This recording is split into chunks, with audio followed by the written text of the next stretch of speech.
والتابعين لهم بإحسان إلى يوم الدين. أما بعد، فأعوذ بالله من الشيطان الرجيم. بسم الله الرحمن الرحيم. فإن طائفتان من المؤمنين اقتتلوا فأصلحوا بينهما،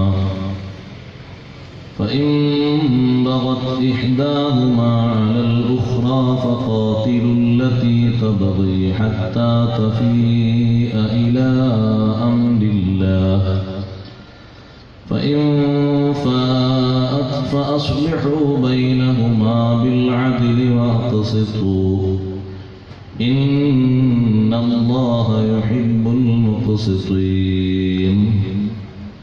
إنما المؤمنون إخوة فأصلحوا بين أخويكم واتقوا الله لعلكم ترحمون. صدق الله العلي العظيم. صدق وصدق وبلغ رسوله النبي الكريم، ونحن على ذلك من الشاهدين الشاكرين، والحمد لله رب العالمين. قال نبيكم صلى الله عليه وسلم: المسلم أخو المسلم،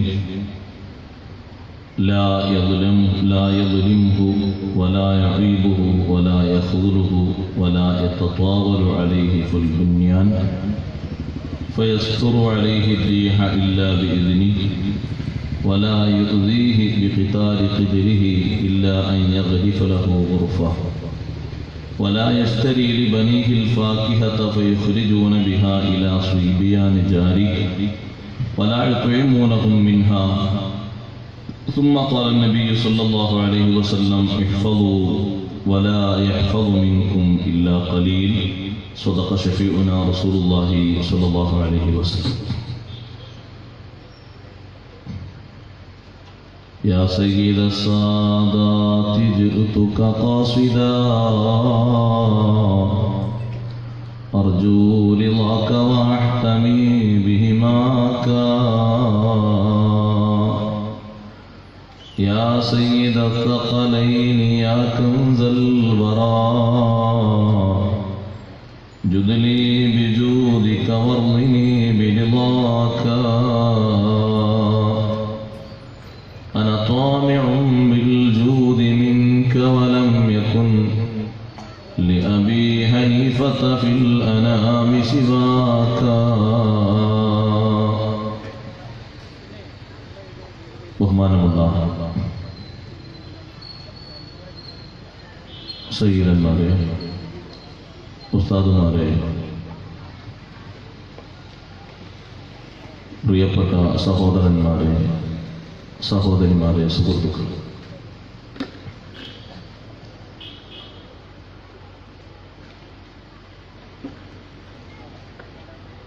ഐക്യമാണ് ആവശ്യം, സംഘടനമല്ല എന്നുള്ള ശ്രദ്ധേയമായ ഒരു വിഷയം സൂറത്തുൽ ഹുജറാത്തിലെ 9-10 ആയത്തുകളെ അടിസ്ഥാനപ്പെടുത്തി ചുരുങ്ങിയ തഫ്സീറുകൾ ഓതി കേൾപ്പിച്ച് സാധാ സമയത്തു തന്നെ നിർത്തി നേരം വൈകാതെ പരിപാടി അവസാനിപ്പിക്കും. അല്ലാഹു സുബ്ഹാനഹു വ തആല തൊട്ടു മുമ്പ് 8-ാം സൂക്തത്തിൽ ഇന്നലെ നാം ഒക്കെ ശ്രവിച്ചതുപോലെ നമ്മുടെ വിശ്വാസത്തെ കരുത്താർജിക്കുന്നതിന് വേണ്ടി, ശക്തിപ്പെടുത്തുന്നതിനും സൗന്ദര്യവൽക്കരിക്കുന്നതിനും വേണ്ടി ചില മാർഗങ്ങളൊക്കെ ശ്രദ്ധിക്കുകയും സൂക്ഷിക്കുകയും വേണമെന്ന്, മാർഗദർശികളായി തീരാൻ അത് അത്യന്താപേക്ഷിതമാണെന്നും നാം ഒക്കെ കേട്ടുകഴിഞ്ഞു. എന്നാൽ ഒരു മഹാനഷ്ടം സംഭവിക്കുന്ന ഒന്നാണ് വിശ്വാസികൾക്കിടയിലെ കുടുംബപരമായും അയൽപക്കപരമായും കൂട്ടുകാരിലും മറ്റു ആളുകളിലൊക്കെ ഉണ്ടായിത്തീരുന്ന വിയോജിപ്പ്, അനൈക്യം. ഏറ്റവും നല്ലത് ഒത്തൊരുമിച്ചു പോകലാണ്. അതിന് ഏതെല്ലാം തലങ്ങളിൽ വരെ വിട്ടുവീഴ്ച മനോഭാവം സ്വീകരിക്കാൻ പറ്റുമോ അങ്ങനെയൊക്കെ സ്വീകരിക്കണമെന്നാണ് അല്ലാഹു സുബ്ഹാനഹു വ തആല ഈ ആയത്തിലൂടെ നമ്മെ പഠിപ്പിക്കുന്നത് എന്ന് വിശാലമായി ഈ ആയത്ത് ചർച്ച ചെയ്ത് ഈ 9ാമത്തെ സൂക്തത്തിൽ നിന്ന് 10 വിഷയങ്ങൾ എണ്ണി പഠിപ്പിക്കുന്നുണ്ട് അല്ലാമ ഇമാം ഖുർത്തുബി റഹ്മത്തുള്ളാഹി അലൈഹി. ആവശ്യ സന്ദർഭത്തിൽ ഓരോന്നും ഇൻഷാ അല്ലാഹ് നമ്മൾ ഉദ്ധരിക്കും. 10 കൂടി പറയാൻ ഒക്കുമോ എന്നറിയില്ല. എന്നിരുന്നാൽ വിശുദ്ധ ഖുർആൻ ഉയർത്തുന്ന ഈ ആശയം, ഈ വിഷയം നമ്മൾ ഓരോരുത്തരും നമ്മുടെ വ്യക്തിപരമായി ആലോചിക്കേണ്ടതുണ്ട്. ഞാൻ എൻ്റെ കുടുംബത്തിലും കൂട്ടുകാരിലും ബന്ധുക്കളിലും അയൽക്കാരിലും ആരോടും എനിക്ക് യാതൊരു കശവിശയും ഇല്ല. ഞാൻ സ്വതന്ത്രനാണ്, സ്വസ്ഥനാണ്. എനിക്ക് എൻ്റെ ജോലിയിലും എൻ്റെ ആരാധനയിലും ആത്മീയ വശങ്ങളിലും ഒന്നും അത്തരത്തിലുള്ള വിള്ളലുകൾ വന്നു ചേർന്ന് അതിൻ്റെ യഥാർത്ഥ ഭംഗിയും യഥാർത്ഥ മുതലും നഷ്ടപ്പെടുത്തുന്നില്ല. നമ്മുടെ ആരാധനകളിലൊക്കെ നമുക്ക് നശാത്ത് വരണമെങ്കിൽ പ്രധാനമായും വേണ്ടത് നമ്മുടെ ഖൽബ് ഫാരിഗാകണം. ഫറാഗുൽ ഖൽബാണല്ലോ ഖുശൂഇന്റെ ഒരു മാർഗമായി സൈനുദ്ദീൻ മഖ്ദൂം റളിയല്ലാഹു അൻഹു അടക്കമുള്ള മഹാരഥന്മാർ നമ്മെ പഠിപ്പിച്ചത്. ആ ഫറാഗുൽ ഖൽബ്, മനസാന്നിധ്യം ലഭിക്കുന്നതിന് വരേണ്ടതില്ലാത്ത കുറെ വൈകല്യങ്ങളും ചേറുകളും മനസ്സിൽ നിന്ന് മാറിക്കിട്ടണം. ജോലിയെടുക്കുന്നവരോട് അതൊരു എൻഡിൽ എത്തിക്കാൻ പറയാനുള്ള കാരണം തന്നെ മനസാന്നിധ്യം കിട്ടാനാണ്. എഴുതിക്കൊണ്ടിരിക്കുന്ന ഒരു പഠിതാവ് അതൊരു സ്റ്റേജിലെത്തി നിർത്തണം. എന്നാൽ നിസ്കാരത്തിനും പ്രാർത്ഥനക്കൊക്കെ വലിയ സുഖാണ്. അങ്ങനെ എത്തിക്കുന്നതിന് വേണ്ടി കുറച്ച് ധൃതിപ്പെട്ട് കാര്യങ്ങൾ നീക്കണം. എല്ലാം കഴിഞ്ഞിട്ടാവാം എന്ന് ചിന്തിക്കരുത്. അപ്പോൾ ഒരു പക്ഷേ സമയം കഴിഞ്ഞു പോകും. ചെയ്യുന്ന കാര്യത്തിൽ വളരെയധികം മനസ്സിന് പൊരുത്തമുണ്ടാകാൻ, ഇണക്കമുണ്ടാകാനും അത്തരത്തിലൊരു വിഷയം നിർദ്ദേശിക്കപ്പെടുമ്പോൾ നമ്മൾ ഈ ദുനിയാവിൽ നിന്ന് വിടവാങ്ങുന്ന സമയത്ത് ആരോടും ഒരു ചൊറിച്ചിലില്ലാതെ എല്ലാവരോടുമുള്ള സൗഹൃദവും സാഹോദര്യവും ഈമാനികമായ ബന്ധവും കാത്തുസൂക്ഷിച്ച് പരിപൂർണരായ സ്വഹാബത്ത് വിടവാങ്ങിയതുപോലെ വിടവാങ്ങാൻ സാധിക്കണം. അവസാന സമയത്ത് ഞാൻ മരണപ്പെട്ടത് ഒരു മുസ്ലിമിന്റെ കൈകൊണ്ടായില്ലല്ലോ എന്ന് പറഞ്ഞ് സന്തോഷിച്ച മഹാനാണ് സയ്യിദുനാ ഉമർ ബിൻ ഖത്താബ് റളിയല്ലാഹു അൻഹു. അല്ലാഹു ഞാൻ ചോദിച്ച ഷഹാദത്ത് തന്നെയാണ് എനിക്ക് തന്നിരിക്കുന്നത്. അൽഹംദുലില്ലാഹില്ലദീ ലം യജ്അൽ മൗതി ബിയദി മുസ്ലിം. ഒരു മുസ്ലിമിന്റെ കൈകൊണ്ടായില്ലല്ലോ എന്റെ മരണം, അല്ലാഹുവിനാണ് സർവ്വ സ്തോത്രങ്ങളും എന്ന് പറഞ്ഞ ഉമർ ബിൻ ഖത്താബ് റളിയല്ലാഹു അൻഹു മനസ്സിന്റെ സന്തോഷമാണ് രേഖപ്പെടുത്തുന്നത്. തൊട്ടു പിറകിൽ വന്ന ഉസ്മാൻ ബിൻ അഫ്ഫാൻ റളിയല്ലാഹു അൻഹു മഹാനവർകൾ ഉണ്ടാക്കിക്കൊടുത്ത സൗകര്യത്തിലും സംവിധാനത്തിലുമാണ് അന്നു മുതൽ ഇന്ന് വരെ ഖിയാമത്ത് നാൾ വരെ മദീനയിലെത്തുന്ന ജനവിഭാഗം ഉപയോഗിച്ചുകൊണ്ടിരിക്കുന്ന നിസ്കരിക്കാനുള്ള വിശാലമായ സ്ഥലവും വെള്ളം കുടിക്കാനുള്ള ബിഅ്റുൽ ഉസ്മാനിലെ വെള്ളമടക്കമുള്ള സൗകര്യങ്ങൾ, സംവിധാനങ്ങൾ, അതൊക്കെ തടസ്സം നിർത്തിയ ജനങ്ങളോടും ഉസ്മാൻ റളിയല്ലാഹു അൻഹുവിന്റെ വാക്ക് നിങ്ങൾക്കറിയൂലേ? ഒരു കിണറു സംവിധാനം ഇല്ലാഞ്ഞിട്ട് ആരാണ് ബിഅ്റ റൂമ വാങ്ങിത്തരാന്ന് ചോദിച്ചപ്പോ ഞാൻ വാങ്ങിത്തന്നു. ആ വെള്ളത്തിൽ നിന്നല്ലേ നിങ്ങൾ കുടിക്കുന്നത്? വിപ്ലവകാരികൾ പറഞ്ഞു, അതെ. നിസ്കരിക്കാൻ സൗകര്യം പോരാത്തത് കൊണ്ട് പള്ളി വിശാലമാക്കണം, അതിന് കുറച്ചുകൂടി സ്ഥലം വേണമെന്ന് ചോദിച്ചപ്പോ ഞാനത് വാങ്ങിത്തന്നു. ആ സ്ഥലത്തല്ലേ നിങ്ങൾ നിസ്കാരം നിർവഹിക്കുന്നത്? അതെ എന്നവർ പറഞ്ഞു. ഇതൊക്കെ പറഞ്ഞെങ്കിലും അവർ അവസാനം പറയുന്നത് വീട്ടിൽ നിന്ന് പുറത്തിറങ്ങരുത് എന്നാണ്. എന്നാൽ ശരി, ഞാൻ ഇറങ്ങിയാൽ നിങ്ങൾക്ക് വല്ല ബുദ്ധിമുട്ടുമുണ്ടെങ്കിൽ ഞാൻ ഇവിടെ ഇരുന്നു കൊള്ളാം, എന്നാലും നിങ്ങളെപ്പറ്റി എനിക്ക് നല്ല ധാരണയേ ഉള്ളൂ എന്ന് ഉസ്മാൻ ഇബ്നു അഫ്ഫാൻ റളിയല്ലാഹു അൻഹു പറയുമ്പോൾ അവരെ മനസ്സിന് ഉണ്ടായിരിക്കുന്ന ഒരു സന്തോഷവും ഒരു സ്നേഹവും ഒരു ഐക്യവും നമ്മൾ ഓർക്കേണ്ടതുണ്ട്. അലി ഇബ്നു അബീ ത്വാലിബ് റളിയല്ലാഹു അൻഹുവിന്റെ വാക്കുകൾ, ശ്രദ്ധേയമായ വാക്കുകൾ നാം ഉദ്ധരിക്കാൻ പോകുന്നുണ്ട്. ഇമാം ഖുതുബി റളിയല്ലാഹു അൻഹു പറഞ്ഞു, ഇജ്തിഹാദിയായ വിഷയത്തിലുള്ള വീക്ഷണ വ്യത്യാസപ്രകാരം സ്വഹാബിമാരിൽ പലരോടുമായി സമര പോരാട്ടത്തിൽ ഏറ്റുമുട്ടേണ്ടി വന്ന രംഗങ്ങൾ ഉണ്ടായിട്ടുണ്ട്. പക്ഷേ ആ ഏറ്റുമുട്ടിയ സ്വഹാബിമാരെ പറ്റി, താബിയുകളെ പറ്റി അവർ ഒരിക്കലും നീചരാണ് എന്നോ നികൃഷ്ടരാണ് എന്നോ അല്ലെങ്കിൽ അരുതാത്തത് ചെയ്തു എന്നോ അലി ഇബ്നു അബീ ത്വാലിബ് റളിയല്ലാഹു അൻഹു പറയുന്നില്ല. നാം അത് പ്രത്യേകം മനസ്സിലാക്കേണ്ടത് നമ്മുടെ കുടുംബത്തിൽ, ഞാൻ ആമുഖമായി ആയത്തിലേക്ക് കടക്കുന്നതിന് നമ്മുടെ കുടുംബത്തിൽ ആരെ കണ്ടാലും ഫേസ് ചെയ്യാൻ പറ്റുമോ? ബഹിഷ്കരിച്ചു നിർത്തേണ്ടവരുണ്ടാകും. അവരിങ്ങോട്ട് നന്നായി വരാൻ അത് ഇസ്ലാം അനുവദിച്ച ബഹിഷ്കരണമാണ്. അവരാണല്ലോ ഫാസിഖും മുബ്തദിഉം. നമ്മൾ ഇന്നലെയും കഴിഞ്ഞ ദിവസവും പറഞ്ഞു. അത് നല്ല മനസ്സോടെ അവർ തിരിച്ചു വരാനുള്ള ഒരു ബഹിഷ്കരണമാണ്. ശാരീരികമായ പരിഗണനകൾ, മാനുഷിക പരിഗണനകൾ നൽകേണ്ടിടത്ത് അവർക്കും നൽകേണ്ടതുണ്ട്. അങ്ങനെയാണ് വിശുദ്ധ ഇസ്ലാം പഠിപ്പിക്കുന്നത്. മാനുഷികമായ പരിഗണനയിൽ എല്ലാവർക്കും പരിഗണിക്കേണ്ടതുണ്ട്, കൊടുക്കേണ്ടതുണ്ട്. പക്ഷേ ആദർശപരമായ പല മൂല്യങ്ങളിലും സംവിധാനങ്ങളിലും അവരോട് കൈകോർത്തു പോകാൻ പറ്റാതിരിക്കുന്നത് മാനസികമായി അവരോട് ചെറിയൊരു പൊരുത്തക്കേടുണ്ട്. അതെന്താണ്? ആശയരംഗത്ത്, ആദർശരംഗത്തുള്ള വൈകല്യമാണ്.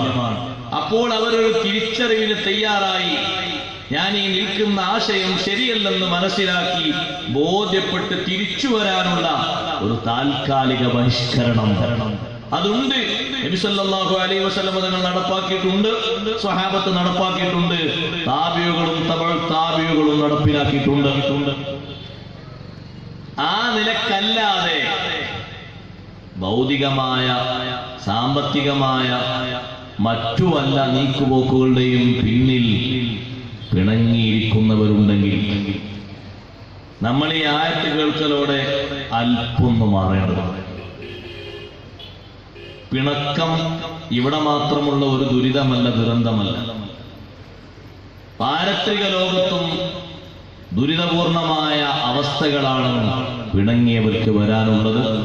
നമ്മുടെ വിഷയത്തിൽ 10-ാം സൂക്തം വിവരിക്കുന്നിടത്ത് മഹാരഥന്മാരായ ഖുർആൻ പണ്ഡിതർ മുഴുവനും രണ്ട് മുസ്ലിങ്ങൾ ഒരുമിച്ച് കഴിയേണ്ടതിന്റെ, ഒരു മുസ്ലിം സമൂഹത്തിൽ വർത്തിക്കേണ്ടതിന്റെ യഥാർത്ഥ വശം ഹബീബ് സല്ലല്ലാഹു അലൈഹി വസല്ലം തങ്ങളുടെ വചനങ്ങളിൽ നിന്ന് നമുക്ക് വ്യക്തമാക്കി തരുന്നു. ബിസ്മില്ലാഹിർ റഹ്മാനിർ റഹീം. വഇൻ ത്വായിഫതാനി മിനൽ മുഅ്മിനീൻ, വിശ്വാസികളിൽപ്പെട്ട രണ്ടു വിഭാഗം, ഇഖ്തതലു, അവർ ഏറ്റുമുട്ടിയാൽ, വാഗ്വാദങ്ങളിൽ ഏർപ്പെട്ടാൽ, പരസ്പരം കലഹങ്ങളിൽ ഏർപ്പെട്ടിട്ട് അവർക്കിടയിൽ ഭിന്നിപ്പും വിള്ളലും വന്നുപോയാൽ, ഫഅസ്ലിഹൂ ബൈനഹുമാ, അവർക്കിടയിൽ നിങ്ങൾ ഐക്യമുണ്ടാക്കണം, യോജിപ്പുണ്ടാക്കണം. നിങ്ങൾ അവർക്കിടയിൽ നല്ല അവസ്ഥകൾ ഉണ്ടാക്കിയെടുക്കണം. ഫഇൻ ബഗത് ഇഹ്ദാഹുമാ അലൽ ഉഖ്റാ, നല്ല നിലയിൽ യോജിപ്പിച്ച ശേഷം അവരിൽപ്പെട്ട ഒരു വിഭാഗം, അത് രണ്ടാളുകളാകാം, മൂന്നാളുകളാകാം, ഒരു ടീം ഒന്നാകുകയുമാകാം, ഒരു വിഭാഗം പിന്നെയും കടന്നാക്രമണം നടത്തുന്നു. വാക്കുകളെ കൊണ്ട്, പ്രവൃത്തികളെ കൊണ്ട് ആ സുൽഹ് മറികടന്ന് വീണ്ടും അവർ അതിക്രമം ചെയ്താൽ, ഫഖാതിലുല്ലതീ തബ്ഗി, അതിക്രമം ചെയ്ത വിഭാഗത്തോട് നിങ്ങൾ ഏറ്റുമുട്ടണം. ഏറ്റുമുട്ടണം എന്ന് പറയുമ്പോഴേക്ക് വാള് മാത്രം കൽവിൽ വരരുത്. തഫ്സീറിലേക്ക് വരുന്നുണ്ട്. അവരെ തിരിച്ചു കൊണ്ടുവരാനുള്ള മാർഗമാണ് അള്ളാഹു ആ പറഞ്ഞതിന്റെ താല്പര്യം. ഒരു പക്ഷേ നല്ല നിർദ്ദേശങ്ങൾ വീണ്ടും വീണ്ടും കൊടുക്കണം. അതിക്രമകാരികളായ ആളുകളെ ചെന്ന് അവരെ മറ്റുള്ള വിഷയത്തിലേക്ക് ശ്രദ്ധ തിരിയും മുമ്പ് ഉണ്ടായ അതിക്രമത്തെപ്പറ്റി ബോധ്യപ്പെടുത്തി നല്ലോണം ഇരുത്തി ചിന്തിപ്പിക്കാനുള്ള മാർഗോപദേശം കൊടുക്കണം. അല്ല, അവർ വാളും കുന്തവും തന്നെ എടുത്ത് പരാക്രമത്തിന് വരികയാണെങ്കിൽ തടയേണ്ട രൂപത്തിൽ അവരോടൊരു പ്രതിരോധ മാർഗം സ്വീകരിക്കേണ്ടതും ഉണ്ട്. അല്ലാതെ അതിക്രമം ചെയ്തു എന്നതിന്റെ പേരിൽ പെട്ടെന്ന് പോയി അവരെ കൊന്നുകളയണം എന്നല്ല. ഫഖാതിലുല്ലതീ തബ്ഗി ഹത്താ തഫീഅ ഇലാ അംരില്ലാഹ്. അതിക്രമം ചെയ്ത ടീമിനോട് നിങ്ങൾ സമരത്തിൽ ഏർപ്പെടണം, ഏറ്റുമുട്ടണം. അള്ളാഹുവിന്റെ ആജ്ഞയിലേക്ക് അവർ മടങ്ങി വരും വരെ. അങ്ങനെ നിങ്ങൾ അവരോട് ഏറ്റുമുട്ടൽ തുടരുമ്പോ ഇടയ്ക്ക് വെച്ച് അവർ മടങ്ങാൻ തീരുമാനിച്ചാൽ ഇനി നിങ്ങൾ മടങ്ങിയിട്ട് കാര്യമില്ലെന്ന് പറയരുത്.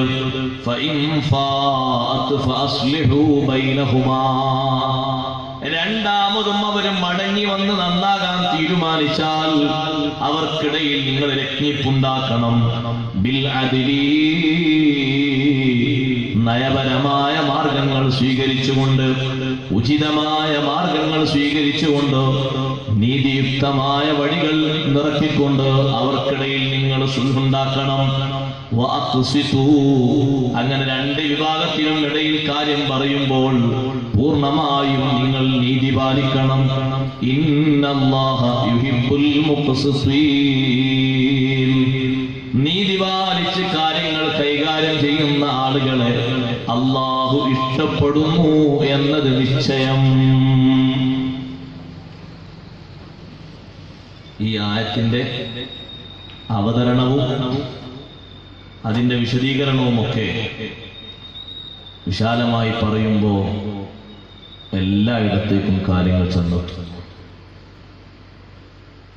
ഇവിടെ സുൽഹായി ജീവിക്കണം എന്ന് പറഞ്ഞതിന് ശേഷം മുഅ്മിനീങ്ങൾ എങ്ങനെയാണ് അവരുടെ നിലപാട് എന്നതാണ് അടുത്ത ചെറിയ ആയത്തിലൂടെ. ചെറിയ ആയത്തിൽ ഞാൻ പറയുന്നത് വിശാല വിശദീകരണമുണ്ട്, നമ്മൾ ഓതുമ്പോൾ ചെറുതായതുകൊണ്ട്. ഇന്നമൽ മുഅ്മിനൂന ഇഖ്വ, യഥാർത്ഥ വിശ്വാസികൾ ഇഖ്വത്തുൻ, സഹോദരങ്ങളാണ്. അവർക്കിടയിലുള്ള സാഹോദര്യം ശരിക്കു പാലിക്കേണ്ടതുണ്ട്. ഫാസ്ലിഹൂ ബൈന അഖവൈക്കും, ഫാസ്ലിഹൂ നിങ്ങൾ മെച്ചപ്പെടുത്തുക, ബൈന അഖവൈക്കും നിങ്ങളുടെ സുഹൃത്ത് ബന്ധങ്ങൾക്കിടയിൽ നിങ്ങൾ മെച്ചപ്പെടുത്തുക.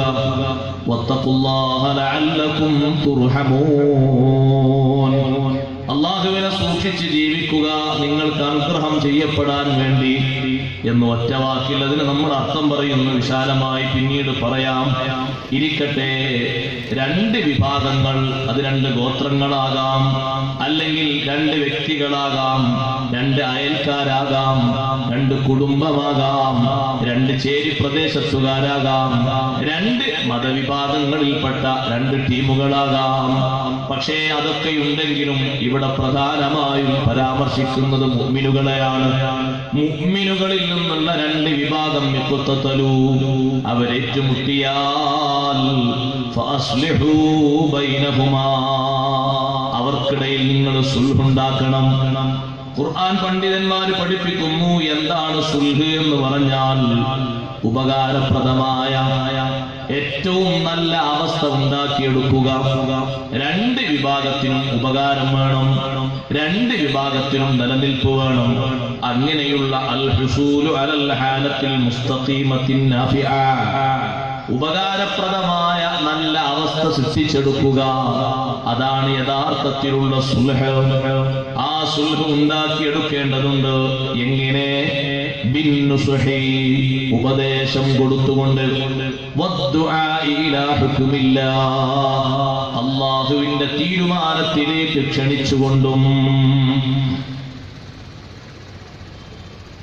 അത് പെൺകേസാണെങ്കിലും ആൺകേസാണെങ്കിലും ഒക്കെ അള്ളാഹുവിന്റെ ഹുക്മിലേക്ക് ക്ഷണിക്കാന്ന് പറഞ്ഞപ്പോഴേ എനിക്ക് അവിടെ ഓർമ്മ വന്നുകൊണ്ട് ഞാൻ പറയാം. ചില ഉപ്പമാരും ഉമ്മമാരും സമ്മതിക്കാത്തൊരു വിഷയമുണ്ട്. എത്ര നമ്മൾ മസാല ശരിക്കും ഇങ്ങനെ ഇബാറത്ത് വായിച്ച് പച്ച മലയാളത്തിൽ പറഞ്ഞു കൊടുത്താലും അങ്ങനെയൊക്കെ ആണെങ്കിലും അത് സമ്മതിക്കാൻ കഴിയില്ല എന്ന് പറയും. അവിടെ ശാഠ്യം ഒഴിവാക്കണം. അള്ളാഹുവിന്റെ ഹുക്മ് മറികടക്കാൻ പാടില്ല. എന്താ വിഷയം അറിയാം? വിവാഹം കഴിഞ്ഞു, എല്ലാവരും ശ്രദ്ധിച്ചോളൂ, നാടുകളിലൊക്കെ ഉണ്ടാവും. വിവാഹം കഴിഞ്ഞിട്ട് സ്ത്രീയും പുരുഷനും തമ്മിലുള്ള, ഭാര്യയും ഭർത്താവും തമ്മിലുള്ള ബന്ധവും കഴിഞ്ഞു. പിന്നെ എപ്പോഴോ ഒന്നൊരു സ്വരച്ചേർച്ച വന്ന് മുന്നോട്ട് പോകാത്ത അവസ്ഥ വന്നു.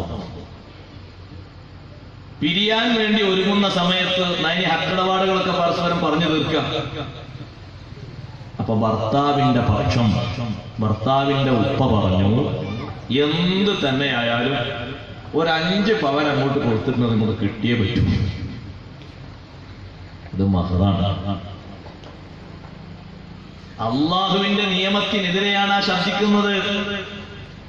അള്ളാഹു പറഞ്ഞല്ലോ, നിങ്ങൾ അവരെ തൊടാത്ത രൂപത്തിൽ ശാരീരിക സ്പർശനം, സുഖ ഉപയോഗം നടത്താതെയാണ് നിങ്ങൾ മൊഴിയൊല്ലുന്നതെങ്കിൽ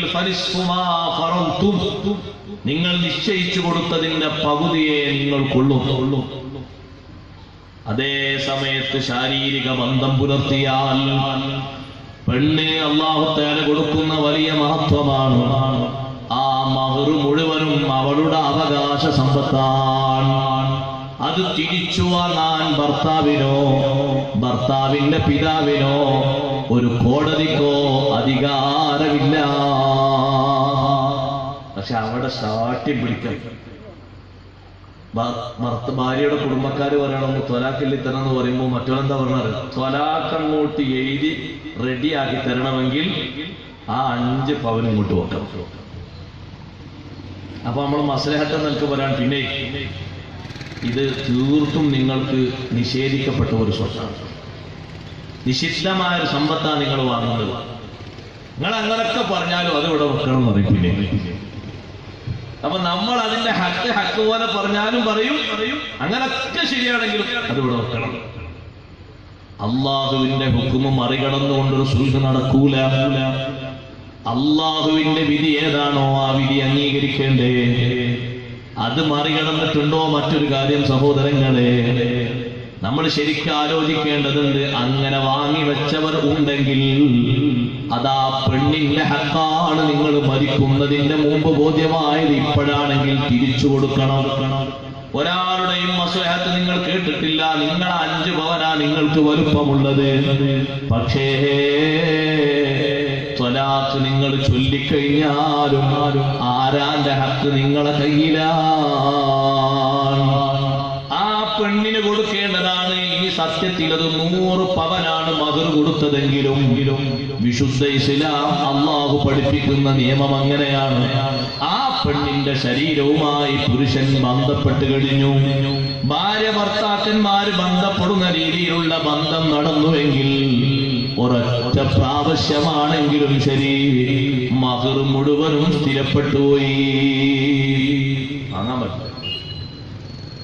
പക്ഷെ അവിടെ അങ്ങോട്ട് പഠിച്ചോനെ ചില ആളുകളൊക്കെ കാണുമ്പോ അവര് നമ്മളെന്തായാലും വടിയോ മുട്ടിയോ കൊടുത്ത് അടിക്കും തോന്നിപ്പോകും. ഇത്രമാത്രം അവർക്ക് ഈ പണത്തിന്റെ പിന്നിൽ ബുദ്ധിമുട്ടുണ്ടെങ്കിൽ എവിടെന്നെങ്കിലും പിരിവെടുത്ത് കൊടുക്കാൻ മതിയായിരുന്നു എന്ന് തോന്നിപ്പോകും. അത്രയും നിർബന്ധ വാശിയിലാണത് വാങ്ങുക. ഒരു ചെറിയ അഡ്ജസ്റ്റ്മെന്റ് പോലും ചെയ്യില്ല. ബാക്കി എന്ത് നമ്മൾ അങ്ങോട്ടും ഇങ്ങോട്ടും ചെയ്താലും ശരി, ബാക്കിയുള്ളൊന്നും ചെയ്യാനൊന്നുമില്ല. ആ പെണ്ണിന്റെ ഉപ്പ കൊടുത്ത പെണ്ണിന്റെ കയ്യിലുണ്ട്. ഭർത്താവിന് കാര്യത്തൊന്നും കൊടുത്തിട്ടൊന്നുമില്ല, കൊടുക്കേണ്ട സാഹചര്യമില്ല. അവരത്ര നല്ല സമ്പന്നരാണ്, എന്റെ ആവശ്യമില്ല. പക്ഷേ ഈ വിഷയത്തിന്റെ പിന്നിൽ അവര് പറയുന്നത് എന്തായാലും വേണ്ടിയില്ല, അതുകൊണ്ട് കിട്ടണം. അങ്ങനെ നടന്നതുണ്ടെങ്കിൽ, നമ്മൾ അതിന് നേതൃത്വം നൽകിയിട്ട് അങ്ങനെ വാങ്ങിക്കൊടുത്തെങ്കിൽ ആരാന്റെ ഹക്കാണ് സഹോദര വാങ്ങിക്കൊടുത്തത്? ആ പെണ്ണിന്റെ ഹക്ക്. ആ പെണ്ണ് മനസ്സറിഞ്ഞ് പൊരുത്തപ്പെട്ട് നിനക്ക് തന്നാലല്ലാതെ നീ അത് സ്വീകരിക്കാൻ പാടില്ലല്ലോ. എങ്ങനെ സ്വീകരിക്കും? എങ്ങനത് ഉൾക്കൊള്ളും? ആ പെണ്ണിന് ഇസ്ലാം കൊടുക്കുന്ന വലിയൊരു വിലയാണത്, വലിയ നിലവാരമാണ്. പുരുഷൻ എന്താ സംഭവിച്ചത്? ഒന്നും സംഭവിച്ചിട്ടില്ലല്ലോ. സുബ്ഹാന ജല്ല ജലാലുഹു. ഞാൻ അതിവിടെ പറയാനുള്ള കാരണം, രണ്ട് വിഭാഗങ്ങൾക്കും ഇടയിലും മസ്ലഹത്തുണ്ടാക്കുമ്പോ ഉപദേശിക്കുകയും അള്ളാഹുവിന്റെ തീരുമാനം പറഞ്ഞു കൊടുക്കുകയും വേണം. ആ രണ്ട് മാർഗങ്ങളും വേണമെന്ന് മസ്ലഹത്തിനെ പറ്റി പറഞ്ഞിടത്ത് ഖുർആൻ പണ്ഡിതന്മാര് പറഞ്ഞിട്ടുണ്ട്. ഉമർ ബിൻ അബ്ദുൽ അസീസ് റളിയല്ലാഹു അൻഹു പറഞ്ഞതും അങ്ങനെ തന്നെയാണ്. മൻ വസല അഖാഹു ബിനസീഹത്തിൻ ഫീ ദീനിഹി, ഒരാൾ തന്റെ സുഹൃത്തിനോട് അവന്റെ ദീനിലുള്ള വിഷയത്തെപ്പറ്റി ഓർമ്മപ്പെടുത്തി കൊടുത്തു. ദീനിൽ ഇങ്ങനെയാണ് നീ സ്വീകരിക്കേണ്ടത് എന്നിട്ട് ദുനിയാവിന്റെ നേട്ടവും അവൻ ഓർമ്മപ്പെടുത്തി കൊടുത്താൽ ഫഖദ് അഹ്സന സിലതഹു, ആ സുഹൃത്തിനോടുള്ള ബന്ധം മെച്ചപ്പെടുത്തി. ദീനിൽ നിനക്ക് ഗുണം ഇങ്ങനെയാണ്, എന്നാൽ ദുനിയാവിൽ ഇങ്ങനെ നേട്ടം കിട്ടും. രണ്ടും അങ്ങോട്ട് പറഞ്ഞു കൊടുത്ത് മസ്ലഹത്താക്കിയാൽ ആ ബന്ധം സൗന്ദര്യപ്പെടും. അപ്പൊ രണ്ടും പറയണം, ദീനിയായിട്ടുള്ളതും പറയണം, ദുന്യവിയായിട്ടുള്ളതും പറയണം. പറഞ്ഞിട്ടാകണം മസ്ലഹത്തിന്റെ ശൈലി സ്വീകരിക്കേണ്ടത്. അതാണ് ഉമർ ബിൻ അബ്ദുൽ അസീസ് റളിയല്ലാഹുവിന്റെ വാക്കാണ് സത്യത്തിൽ ഇപ്പോഴും നടക്കാറുള്ളത്. രണ്ടും നമ്മൾ പറയാറുണ്ട്. ദുനിയാവിൽ നിനക്ക് ചൊറ വരാതിരിക്കാൻ, കേസ് വരാതിരിക്കാൻ നീ ഈ വഴി സ്വീകരിക്കലാ നല്ലത് എന്ന് പറഞ്ഞു കൊടുക്കാറുണ്ട്. നിന്റെ ദീനിൽ ആഖിറത്തിൽ നിനക്ക് നഷ്ടം വരാതിരിക്കാൻ നീ സ്വീകരിക്കേണ്ട മാർഗം ഇങ്ങനെയാണെന്നും പറഞ്ഞു കൊടുക്കാറുണ്ട്. രണ്ട് മാർഗങ്ങളും പറഞ്ഞു കൊടുത്താൽ ഫഖദ് അഹ്സന സിലതഹു, അവനോടുള്ള ബന്ധം നന്നാക്കി, മെച്ചപ്പെടുത്തി, കേടായി വന്നത് പരിഹരിച്ചു. സുബ്ഹാന ജല്ല ജലാലുഹു. അപ്പോൾ സഹോദരങ്ങളെ, മനുഷ്യന്മാർക്കിടയിൽ വരുന്ന രജ്ഞിപ്പ്, ആ രജ്ഞിപ്പ് മനുഷ്യന്മാർക്കിടയിൽ വരുന്ന അനൈക്യത്തിൽ രജ്ഞിപ്പുണ്ടാക്കുക എന്നത് വലിയ കർമ്മമാണ്. മനുഷ്യന്മാർക്കിടയിൽ വരുന്ന വിയോജിപ്പുകൾ ഐക്യപ്പെടുത്തുന്നത് വലിയ ശ്രേഷ്ഠതയുള്ള അമലാണ്. ബഹുമാനപ്പെട്ട ഹബീബ് റസൂലുള്ളാഹി സ്വല്ലല്ലാഹു അലൈഹി വസല്ലം തങ്ങൾ മസ്ലഹത്ത് പറയുന്ന ആളുകൾക്ക് പറ്റി പറഞ്ഞ ഹദീസ് നോക്ക് നിങ്ങൾ. പഞ്ചായത്ത് പറഞ്ഞിട്ട് മസ്ലഹത്ത് പറഞ്ഞിട്ട് യോജിപ്പിക്കും. രണ്ട് കുടുംബം, രണ്ട് അയൽക്കാര്, ബാപ്പയും മോനും, അല്ലെങ്കിൽ മകളും ഉമ്മയും, അല്ലെങ്കിൽ അമ്മായിമ്മയും മരുമകളും, ഇങ്ങനെ തുടങ്ങി പല രംഗങ്ങളുമില്ലേ. അവർക്കിടയിലൊക്കെ ഒന്ന് പറഞ്ഞ് തീർപ്പാക്കി, നല്ല ചെയ്യലാക്കി, നേരത്തെ കഴിഞ്ഞതൊക്കെ വിട്ട് സലാമൊക്കെ പറഞ്ഞ് നല്ല രൂപത്തിലാക്കി, അങ്ങനെ ആ ഒത്തുതീർപ്പ് ചെയ്യുന്ന പണിയെപ്പറ്റി ബഹുമാനപ്പെട്ട റസൂലുള്ളാഹി സ്വല്ലല്ലാഹു അലൈഹി വസല്ലം നിങ്ങൾ പറഞ്ഞ ഒരു ഹദീസ് പറയട്ടെ. അലാ ഉഖ്ബിറുകും ബി അഫ്ളല മിൻ ദറജത്തി സിയാമി വസ്സലാത്തി വസ്സദഖാ, നിസ്കാരത്തെക്കാളും ധർമ്മത്തെക്കാളും നോമ്പിനെക്കാളും മഹത്വം കിട്ടുന്ന ഒരു പദവി നിങ്ങൾക്ക് ഞാൻ അറിയിച്ചു തരട്ടെയോ? നിസ്കാരം വലിയ പവറുള്ളതാണ്, സ്വതക്കയും വലിയ ശ്രേഷ്ഠതയുള്ളതാണ്, നോമ്പ് വലിയ മഹത്വമുള്ളതാണ്. ഈ മൂന്നെണ്ണവും എണ്ണി പറഞ്ഞിട്ട് ഞങ്ങൾ പറഞ്ഞു ബി അഫ്ളല മിൻ ദറജത്തി സിയാമി വസ്സലാത്തി വസ്സദഖാ, നിസ്കാരവും നോമ്പും ധർമ്മത്തെക്കാളും ശ്രേഷ്ഠമായ ഒരു ദറജ പറഞ്ഞു തരട്ടെയോ? സ്വഹാബത്ത് പറഞ്ഞു ബലാ യാ റസൂലല്ലാഹ്, അതേ നബിയേ. തങ്ങൾ പറഞ്ഞു ഇസ്ലാഹു ദാത്തിൽ ബൈൻ, തർക്കം പരിഹരിക്കുക. ഇത് വലിയ ശ്രേഷ്ഠതയാണ്. തർക്കം പരിഹരിക്കുക, മനസ്സ് യോജിപ്പിക്കുക. എന്തൊരു നല്ല അമലാ നോക്ക് നിങ്ങൾ. പിന്നെ അവർ കുടിക്കുന്ന ഓരോ വെള്ളത്തിലും അവർക്ക് സ്വാദ് കൂടുകയാണ്. ഭക്ഷണത്തിൽ അവർക്ക് ഐശ്വര്യം വർദ്ധിക്കാം, ഉറങ്ങുമ്പോൾ അവർക്ക് ആരോഗ്യം വർദ്ധിക്കാം. കാരണം തർക്കം പരിഹരിച്ചു കിട്ടി.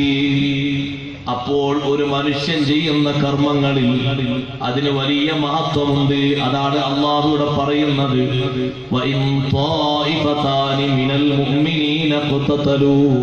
വിശ്വാസികളിൽ നിന്ന് രണ്ട് വിഭാഗം ആളുകൾ ഏറ്റുമുട്ടിയാൽ, തർക്കിച്ചാൽ, അവരങ്ങോട്ടും ഇങ്ങോട്ടും അസ്വാരസ്യങ്ങൾ ഉണ്ടാക്കിയാൽ ഫാസ്ലിഹൂ ബൈനഹുമാ, അവർക്കിടയിൽ നിങ്ങൾ ഐക്യമുണ്ടാക്കണം, മസ്ലഹത്തുണ്ടാക്കണം. ലുഖ്മാനുൽ ഹക്കീം റളിയല്ലാഹു അൻഹു മോനെ വിളിച്ചിട്ട് പറഞ്ഞു, മോനെ, കദിബ മൻ യഖൂൽ ഇന്ന അശ്ശർറ യുത്ഫിഉ അശ്ശർ, ഒരു ഷർറ് മറ്റൊരു ഷർറിനെ കെടുത്തിക്കളയും എന്ന് ആരെങ്കിലും പറഞ്ഞാൽ അത് കദിബാണ്, കളവാണ്. ഫൈൻ കാന സാദിഖൻ, പറയുന്നവൻ സത്യവാനാണെങ്കിൽ ഫൽയുഖിദ് നാറൈനി, 2 തീ അവൻ കത്തിക്കട്ടെ. എന്നിട്ട് പിന്നോ നോക്കട്ടെ ഹൽ തുത്ഫിഉ ഇഹ്ദാഹുമാ അൽ-ഉഖ്റാ. അങ്ങനെ ഉണ്ടാകുക. ഓല് പറഞ്ഞില്ലേ, അവർ പറഞ്ഞുകൊണ്ട് ഞങ്ങളും പറഞ്ഞു. ഇനി ഓല് പറഞ്ഞാൽ ഇനിയും പറയും. ഇനി അവർ തച്ചാൽ ഇനിയും തന്നെ. അവരിങ്ങൾ എന്താ ചെയ്ത്? ഞങ്ങളെ അടിച്ചു, ഞങ്ങളും അടിച്ചു. അവരെന്ത് ചെയ്ത്? ചീത്ത പറഞ്ഞു, ബാപ്പനെ പറഞ്ഞു, ഉമ്മയെ പറഞ്ഞു, നമ്മളും പറഞ്ഞു. അത് പരിഹാരമല്ല. ലുക്മാൻ ഹക്കീം റളിയല്ലാഹു അൻഹു പറയുന്നത് അങ്ങനെ ചില ആൾക്കാരാണ്. അവര് പറഞ്ഞു അതുപോലെ പറയണം, അതുകൊണ്ട് വിഷയം പരിഹാരാവില്ല. അവര് ചീത്ത വിളിച്ചോ, എന്നാ 1 ഡിഗ്രി കുറയണ്ട, അങ്ങനെ തന്നെ ചീത്ത വിളിക്കണം. അതൊരു പക്ഷേ പ്രതികാരാകും, പരിഹാരാകൂല. അതാണ് പറയുന്നത്, ഒരു ഷർറ് മറ്റൊരു ഷർറിനെ കെടുത്തിക്കളയുമെന്ന് ആരെങ്കിലും പറഞ്ഞാൽ മോനെ അത് കദിബാണെന്ന് നീ വിശ്വസിക്കണം.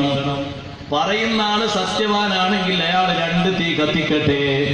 എന്നിട്ട് ഒരു തീ മറ്റൊരു തീനെ കെടുത്തിക്കളയുന്നുണ്ടോ എന്ന് നോക്കട്ടെ. കെടുത്തിക്കളയൂല.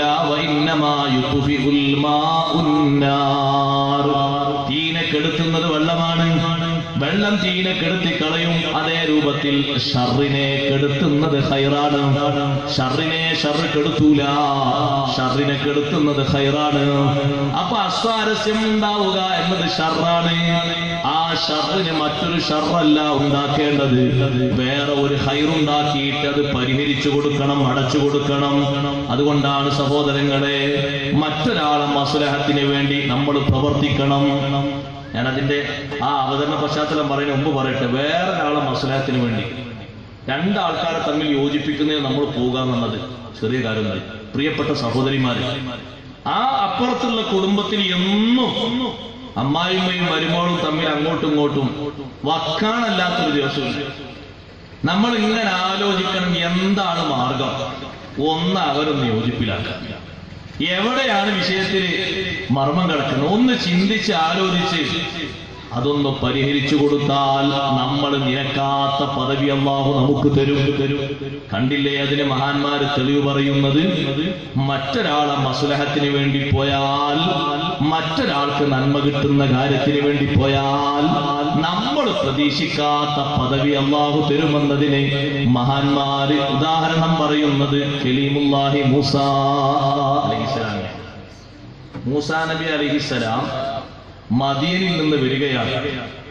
ശുഐബ് നബി അലൈഹിസ്സലാമിന്റെ അടുത്ത് 10 കൊല്ലം താമസിച്ച് ശുഐബ് നബി അലൈഹിസ്സലാമിന്റെ പുത്രി സയ്യിദ സഫൂറ ബീവി റളിയല്ലാഹു അൻഹയെ വിവാഹം ചെയ്ത് ഇനി മിസ്റിലേക്ക് മടങ്ങി നാട്ടിലേക്ക് പോകുമ്പോ നേരം ഇരുട്ടി, നല്ലോണം ഇരുട്ട് പരന്നു. മൂസാ നബി അലൈഹിസ്സലാം പറഞ്ഞു ഭാര്യനോട്, ഒന്ന് ഇവിടെ നിൽക്കും, ഇവിടെ ഇപ്പൊ ആൾക്കാരൊന്നും വരില്ല, ഇവിടെ നിൽക്കണം. അവിടെ തീ കാണുന്നുണ്ട്, ഞാൻ ആ തീ ഒന്ന് അതിൽ നിന്ന് ഒരു ചെറിയ ശകലം കത്തിച്ച് ഞാൻ ഇങ്ങോട്ട് വരാം, എന്നിട്ട് നമുക്ക് 2 പേർക്കും പോകാം എന്ന് പറഞ്ഞ് ഭാര്യയ്ക്ക് വഴി കാണിച്ചു കൊടുക്കാൻ വേണ്ടി കലീമുല്ലാഹി മൂസ അലൈഹിസ്സലാം ദൂരെ കാണുന്ന തീ കത്തുന്ന പ്രതലത്തിലേക്ക് പോയി നോക്കുമ്പോൾ കിട്ടുന്നത് എന്താണെന്നറിയോ? അല്ലാഹുവിന്റെ കലാമാണ്. ആ തീയുടെ സവിധത്തിലെത്തുമ്പോഴല്ലേ അല്ലാഹു വിളിക്കുന്നത്, യാ മൂസ ഇന്നി അനല്ലാഹു റബ്ബുൽ ആലമീൻ. മൂസാ നബിയെ, ഞാൻ അല്ലാഹുവാൻ, ലോകരക്ഷിതാവായ അല്ലാഹുവാണ്. നിങ്ങളെ ഭാര്യയ്ക്കൊരു മസ്ലഹത്ത് വിചാരിച്ച് നിങ്ങൾ ഇങ്ങോട്ട് വന്നില്ലേ, നിങ്ങൾക്ക് വേറൊരു പദവി ഞാനിതാ തരുന്നു, ഇതുവരെ തന്നിട്ടില്ലാത്തൊരു പദവി തരുന്നു. എന്താണ് ആ പദവി എന്നറിയുമോ? അതിന്റെ അടയാളമായിട്ട് കയ്യിൽ പിടിച്ചിരിക്കുന്ന വടിയൊന്ന് താഴെയിടൂ മൂസാ നബിയെ. വടി ഇങ്ങനെ ചലിക്കാൻ തുടങ്ങിയപ്പോ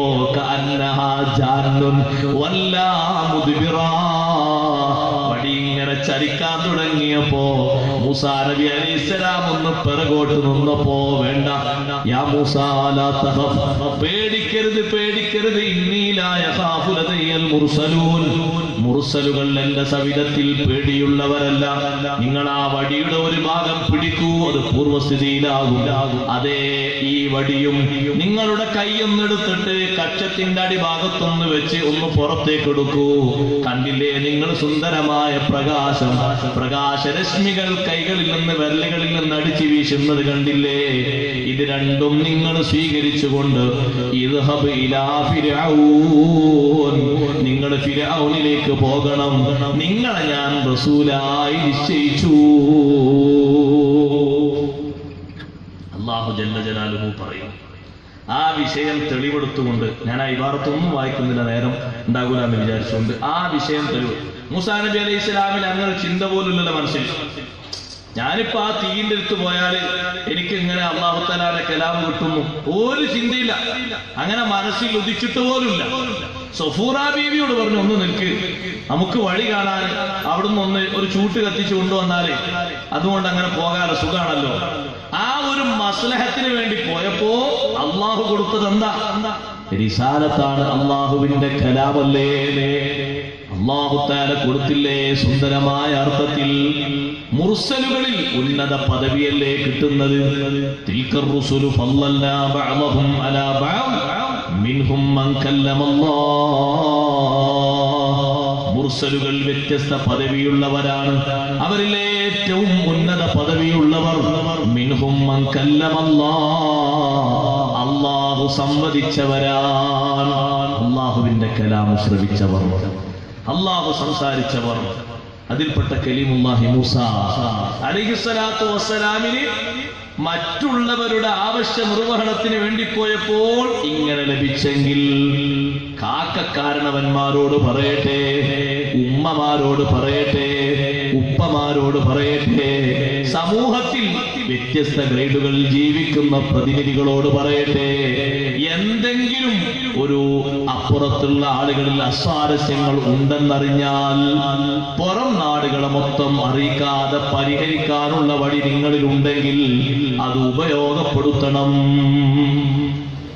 അത് ഉപയോഗപ്പെടുത്തിയിട്ട് അവർക്കിടയിൽ ഒരു യോജിപ്പുണ്ടാക്കിയ അല്ലാഹു നിങ്ങളിൽ വരാനിരിക്കുന്ന എന്തു മുസീബത്തുണ്ടോ തട്ടിമാറ്റും. എന്താണോ അല്ലാഹു കണക്കാക്കിയത്? എന്റെ രണ്ട് അടിമകളെ തമ്മിൽ യോജിപ്പിച്ചില്ലേ, മനസ്സിണക്കിയില്ലേ, ജീവിതം നന്നാക്കി കൊടുത്തില്ലേ? അല്ലാഹു തആല തരുന്നതിന് നമുക്ക് അതിർവരമ്പ് നിശ്ചയിക്കാൻ കഴിയൂല. അതിപ്പോ അങ്ങനെ ആയിക്കോട്ടെ. അപ്പൊ പഞ്ചായത്തിന് പോകുന്ന ആൾക്കാരെ വേഗം കൊടുക്കാനും കിട്ടാനുള്ളത് പറഞ്ഞ് തീർപ്പാക്കരുത്. വളരെ കൂടുതൽ ശ്രദ്ധിക്കണം. ഒന്ന് യോജിച്ചു പോകാൻ കഴിയോ? അങ്ങനല്ലേ ഇസ്ലാമും പറഞ്ഞത്. പുരുഷന്റെയും സ്ത്രീയുടെയും ഭാഗത്തിനൊന്ന് വിട്ടുപിരിയുന്നതിന്റെ സന്ദർഭം വരികയാണെങ്കിൽ എന്തു ചെയ്യണം?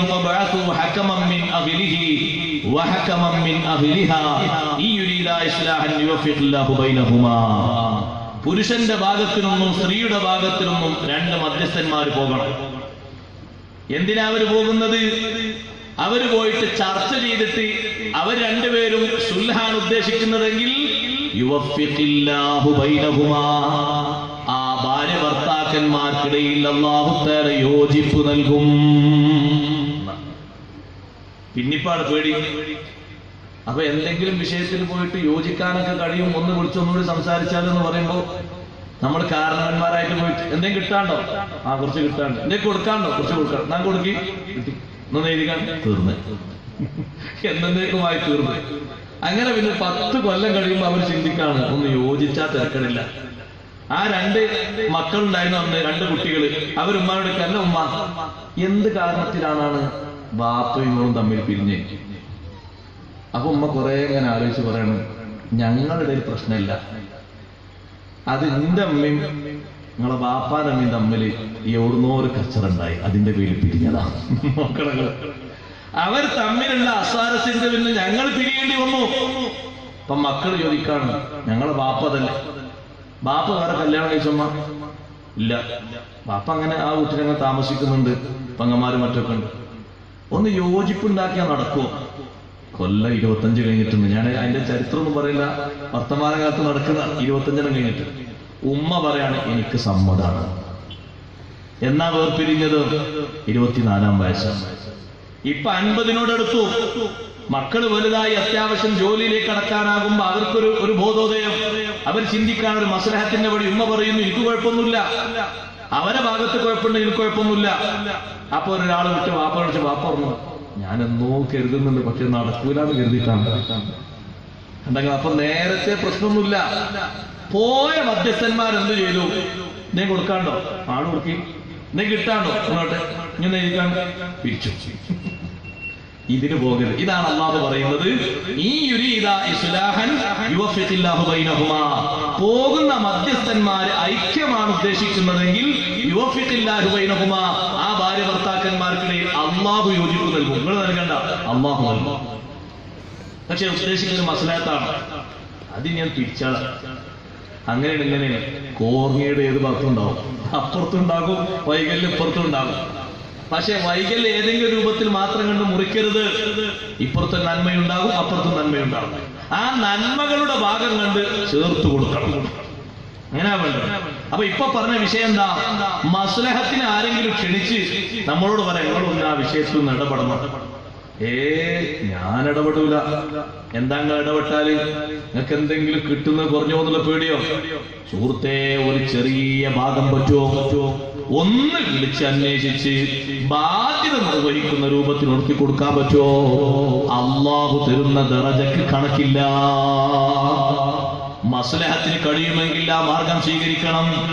പ്രവിശാലമായി പറയേണ്ടതാണ്. എത്ര വർഷങ്ങളാണ് ഇമാമുല്ലാദം അബൂ ഹനീഫ റളിയല്ലാഹു അൻഹു കാത്തു നിന്നത് അയൽവാസിയായ കള്ളുകുടിയനെ ഒന്ന് നന്നാക്കാൻ. എന്നും ആ വീട്ടിൽ ശബ്ദകോശങ്ങൾ. അയാള് വീട്ടിലെത്തിയെന്ന് കണ്ട ഇമാമുല്ലാദം ഞങ്ങൾക്ക് തിരിയും.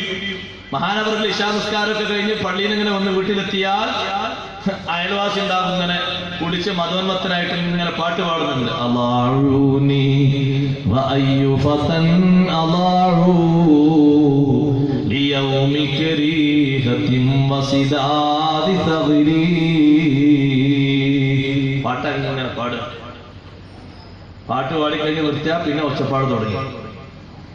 അദ്ദേഹത്തിന്റെ മസ്ത് തെളിയുന്നത് വരെ അവിടുന്ന് ഒച്ചപ്പാടും തർക്കവും ചീത്തവിളിയും ഇതുകൊണ്ട് ഇങ്ങോട്ട് ആകെ കുടുങ്ങി.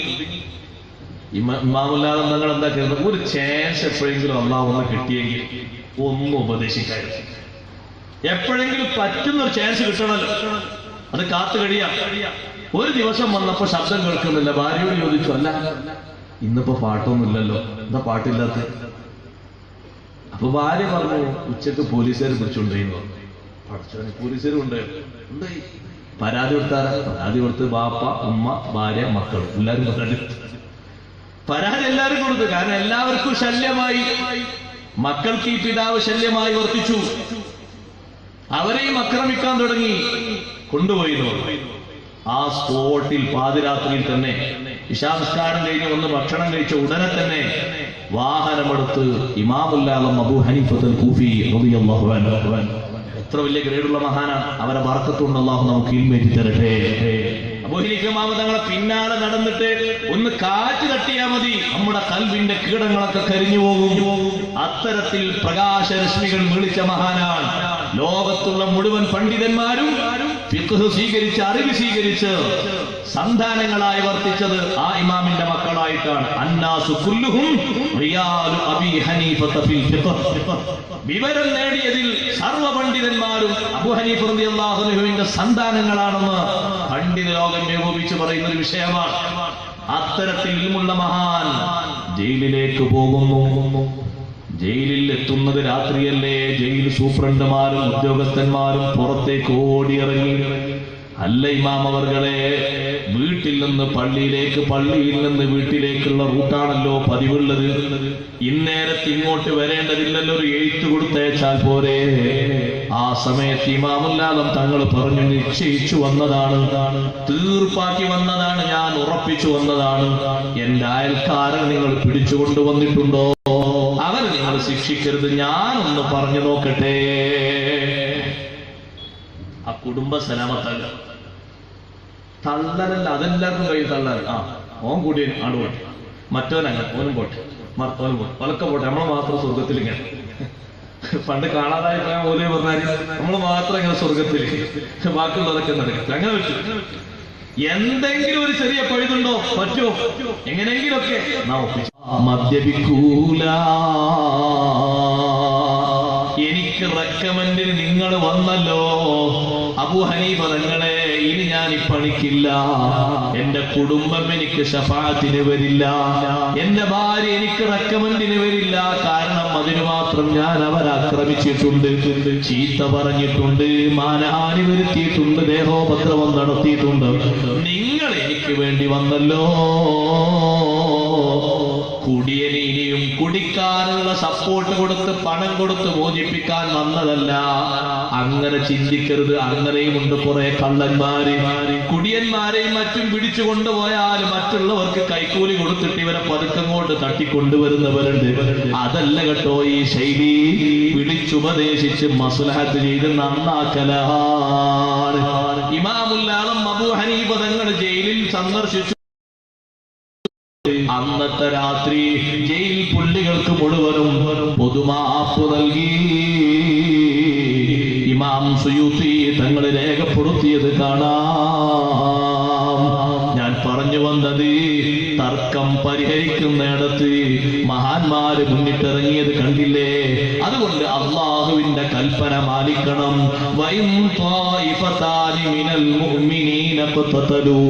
വിശ്വാസികളിൽപ്പെട്ട രണ്ട് വിഭാഗം ഏറ്റുമുട്ടിയാൽ, വാഗ്വാദം നടത്തിയാൽ, അങ്ങോട്ടും ഇങ്ങോട്ടും പറ്റാത്തത് പറഞ്ഞ് പറഞ്ഞ് പറഞ്ഞ് പിണങ്ങിയാൽ,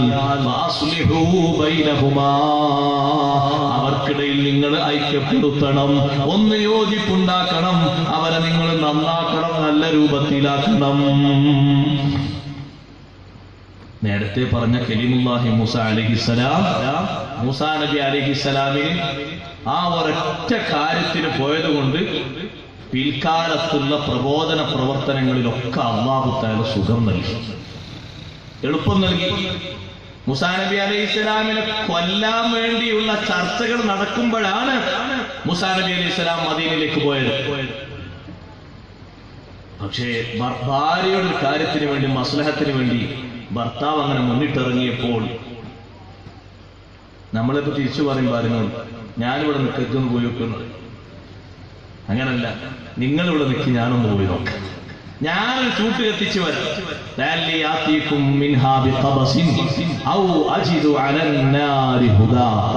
എന്തെങ്കിലും ഒരു ചൂട്ട് കത്തിച്ചു വരാം, അല്ലെങ്കിൽ ആ തീ കത്തിച്ചെടുത്ത് ആരെങ്കിലും ഉണ്ടാകുമല്ലോ. ഏതാ റൂട്ട് എന്ന് ചോദിച്ചാൽ എളുപ്പമാണല്ലോ. നമ്മൾ തൂരിസീനയിലേക്കൊക്കെ പോകുമ്പോൾ ശരിക്കും നമുക്ക് ആ റൂട്ട് ഇങ്ങനെ തിരിയും. അള്ളാഹു തൗഫീഖ് നൽകട്ടെ. ശരിക്ക് തിരിയാ റൂട്ട് ഇങ്ങനെ. മലമടക്കുകൾക്കിടയിലൂടെയുള്ള ആ യാത്രയിൽ ചില്ലറ സാഹസമൊന്നല്ല അനുഭവിച്ചത്. എന്തു സുഖം കിട്ടി, എന്ത് സന്തോഷം കിട്ടി, കിട്ടേണ്ടത് മുഴുവനും കിട്ടി. ചെറിയൊരു കാര്യമൊന്നല്ലല്ലോ അല്ലാഹു തആല കൊടുത്തത്. മൂസാ നബിയെ വിളിച്ച് അല്ലാഹു പറഞ്ഞത് എങ്ങനെയാണ്? മൂസാ നബിയെ, ഇന്നി സ്തഫൈതുക അലന്നാസി ബിരിസാലാതി വബികലാമി. മൂസാ നബിയെ, നിങ്ങളെ ഞാൻ സെലക്ട് ചെയ്തു. ഞാൻ നിങ്ങളോട് സംസാരിച്ചുകൊണ്ടും നിങ്ങൾക്ക് റിസാലത്ത് നൽകിയിട്ടും നിങ്ങളെ ഞാനിതാ തെരഞ്ഞെടുത്തിരിക്കുന്നു മൂസാ നബിയെ. അതുകൊണ്ട് നിങ്ങൾ മുന്നിട്ടിറങ്ങി പ്രബോധന പ്രവർത്തനങ്ങളിൽ സജീവമാകൂ. ഇരിക്കട്ടെ സഹോദരങ്ങളെ, ഏത് കുടുംബക്കാർക്കിടയിൽ അങ്ങനെ വന്നിട്ട് നമുക്കൊരു സൗകര്യം കിട്ടിയാൽ, അല്ലെങ്കിൽ സൗകര്യം കിട്ടുന്നവരെ കിട്ടിയാൽ നമ്മളത് ഉപയോഗപ്പെടുത്തണം. ബഹുമാനപ്പെട്ട ഹബീബ് റസൂലുള്ളാഹി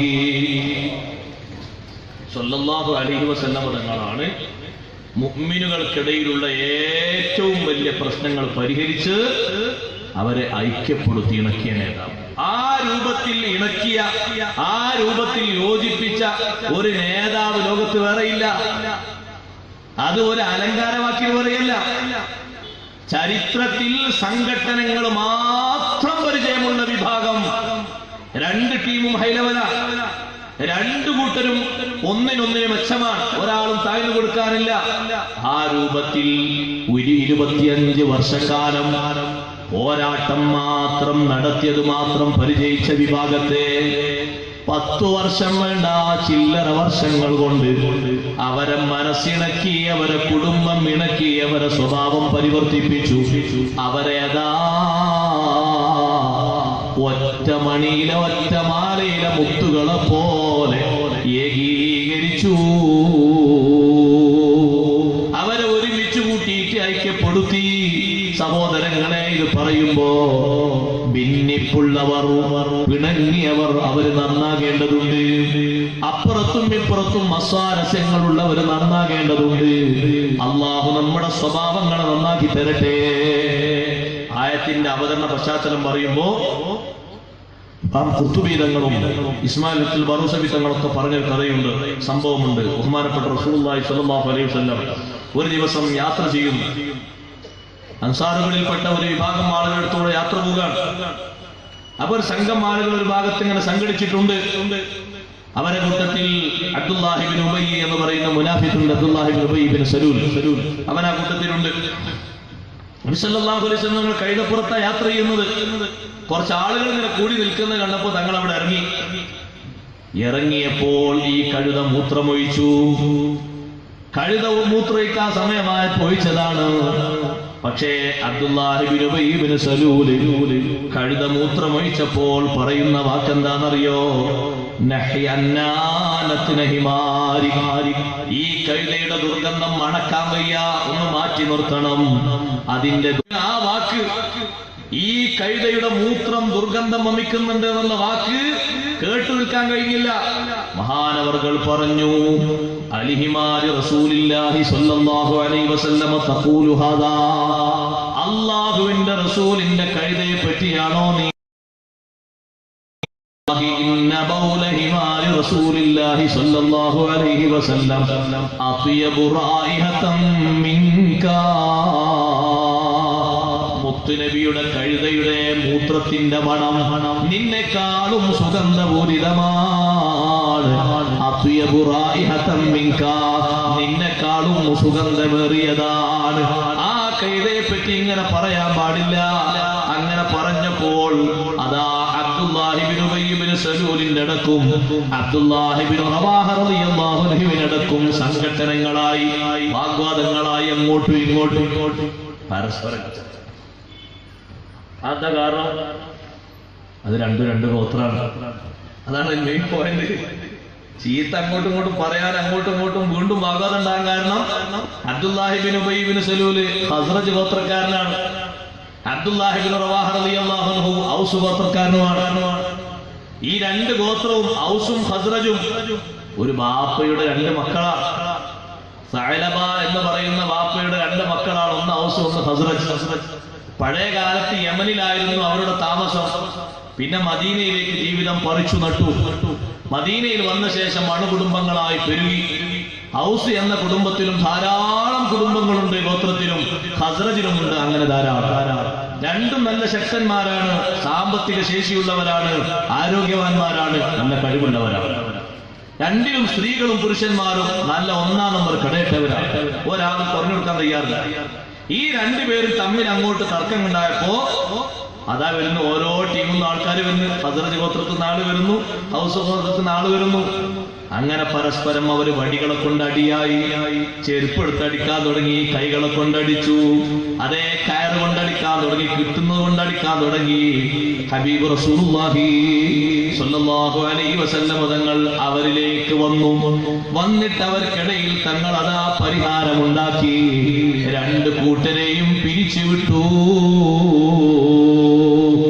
രണ്ടുപേരെയും പിരിച്ചുവിട്ടിട്ട് പറഞ്ഞു, അതേ, നിങ്ങൾ ഇങ്ങനെ രണ്ടുപേരും ഇങ്ങനെ തല്ലിക്കൊല്ലാൻ പാടില്ല, ഇങ്ങനെ തല്ലി തകർക്കാൻ പാടില്ല, നിങ്ങൾ ഇങ്ങനെ സംഘട്ടനം കൂടാൻ പാടില്ല.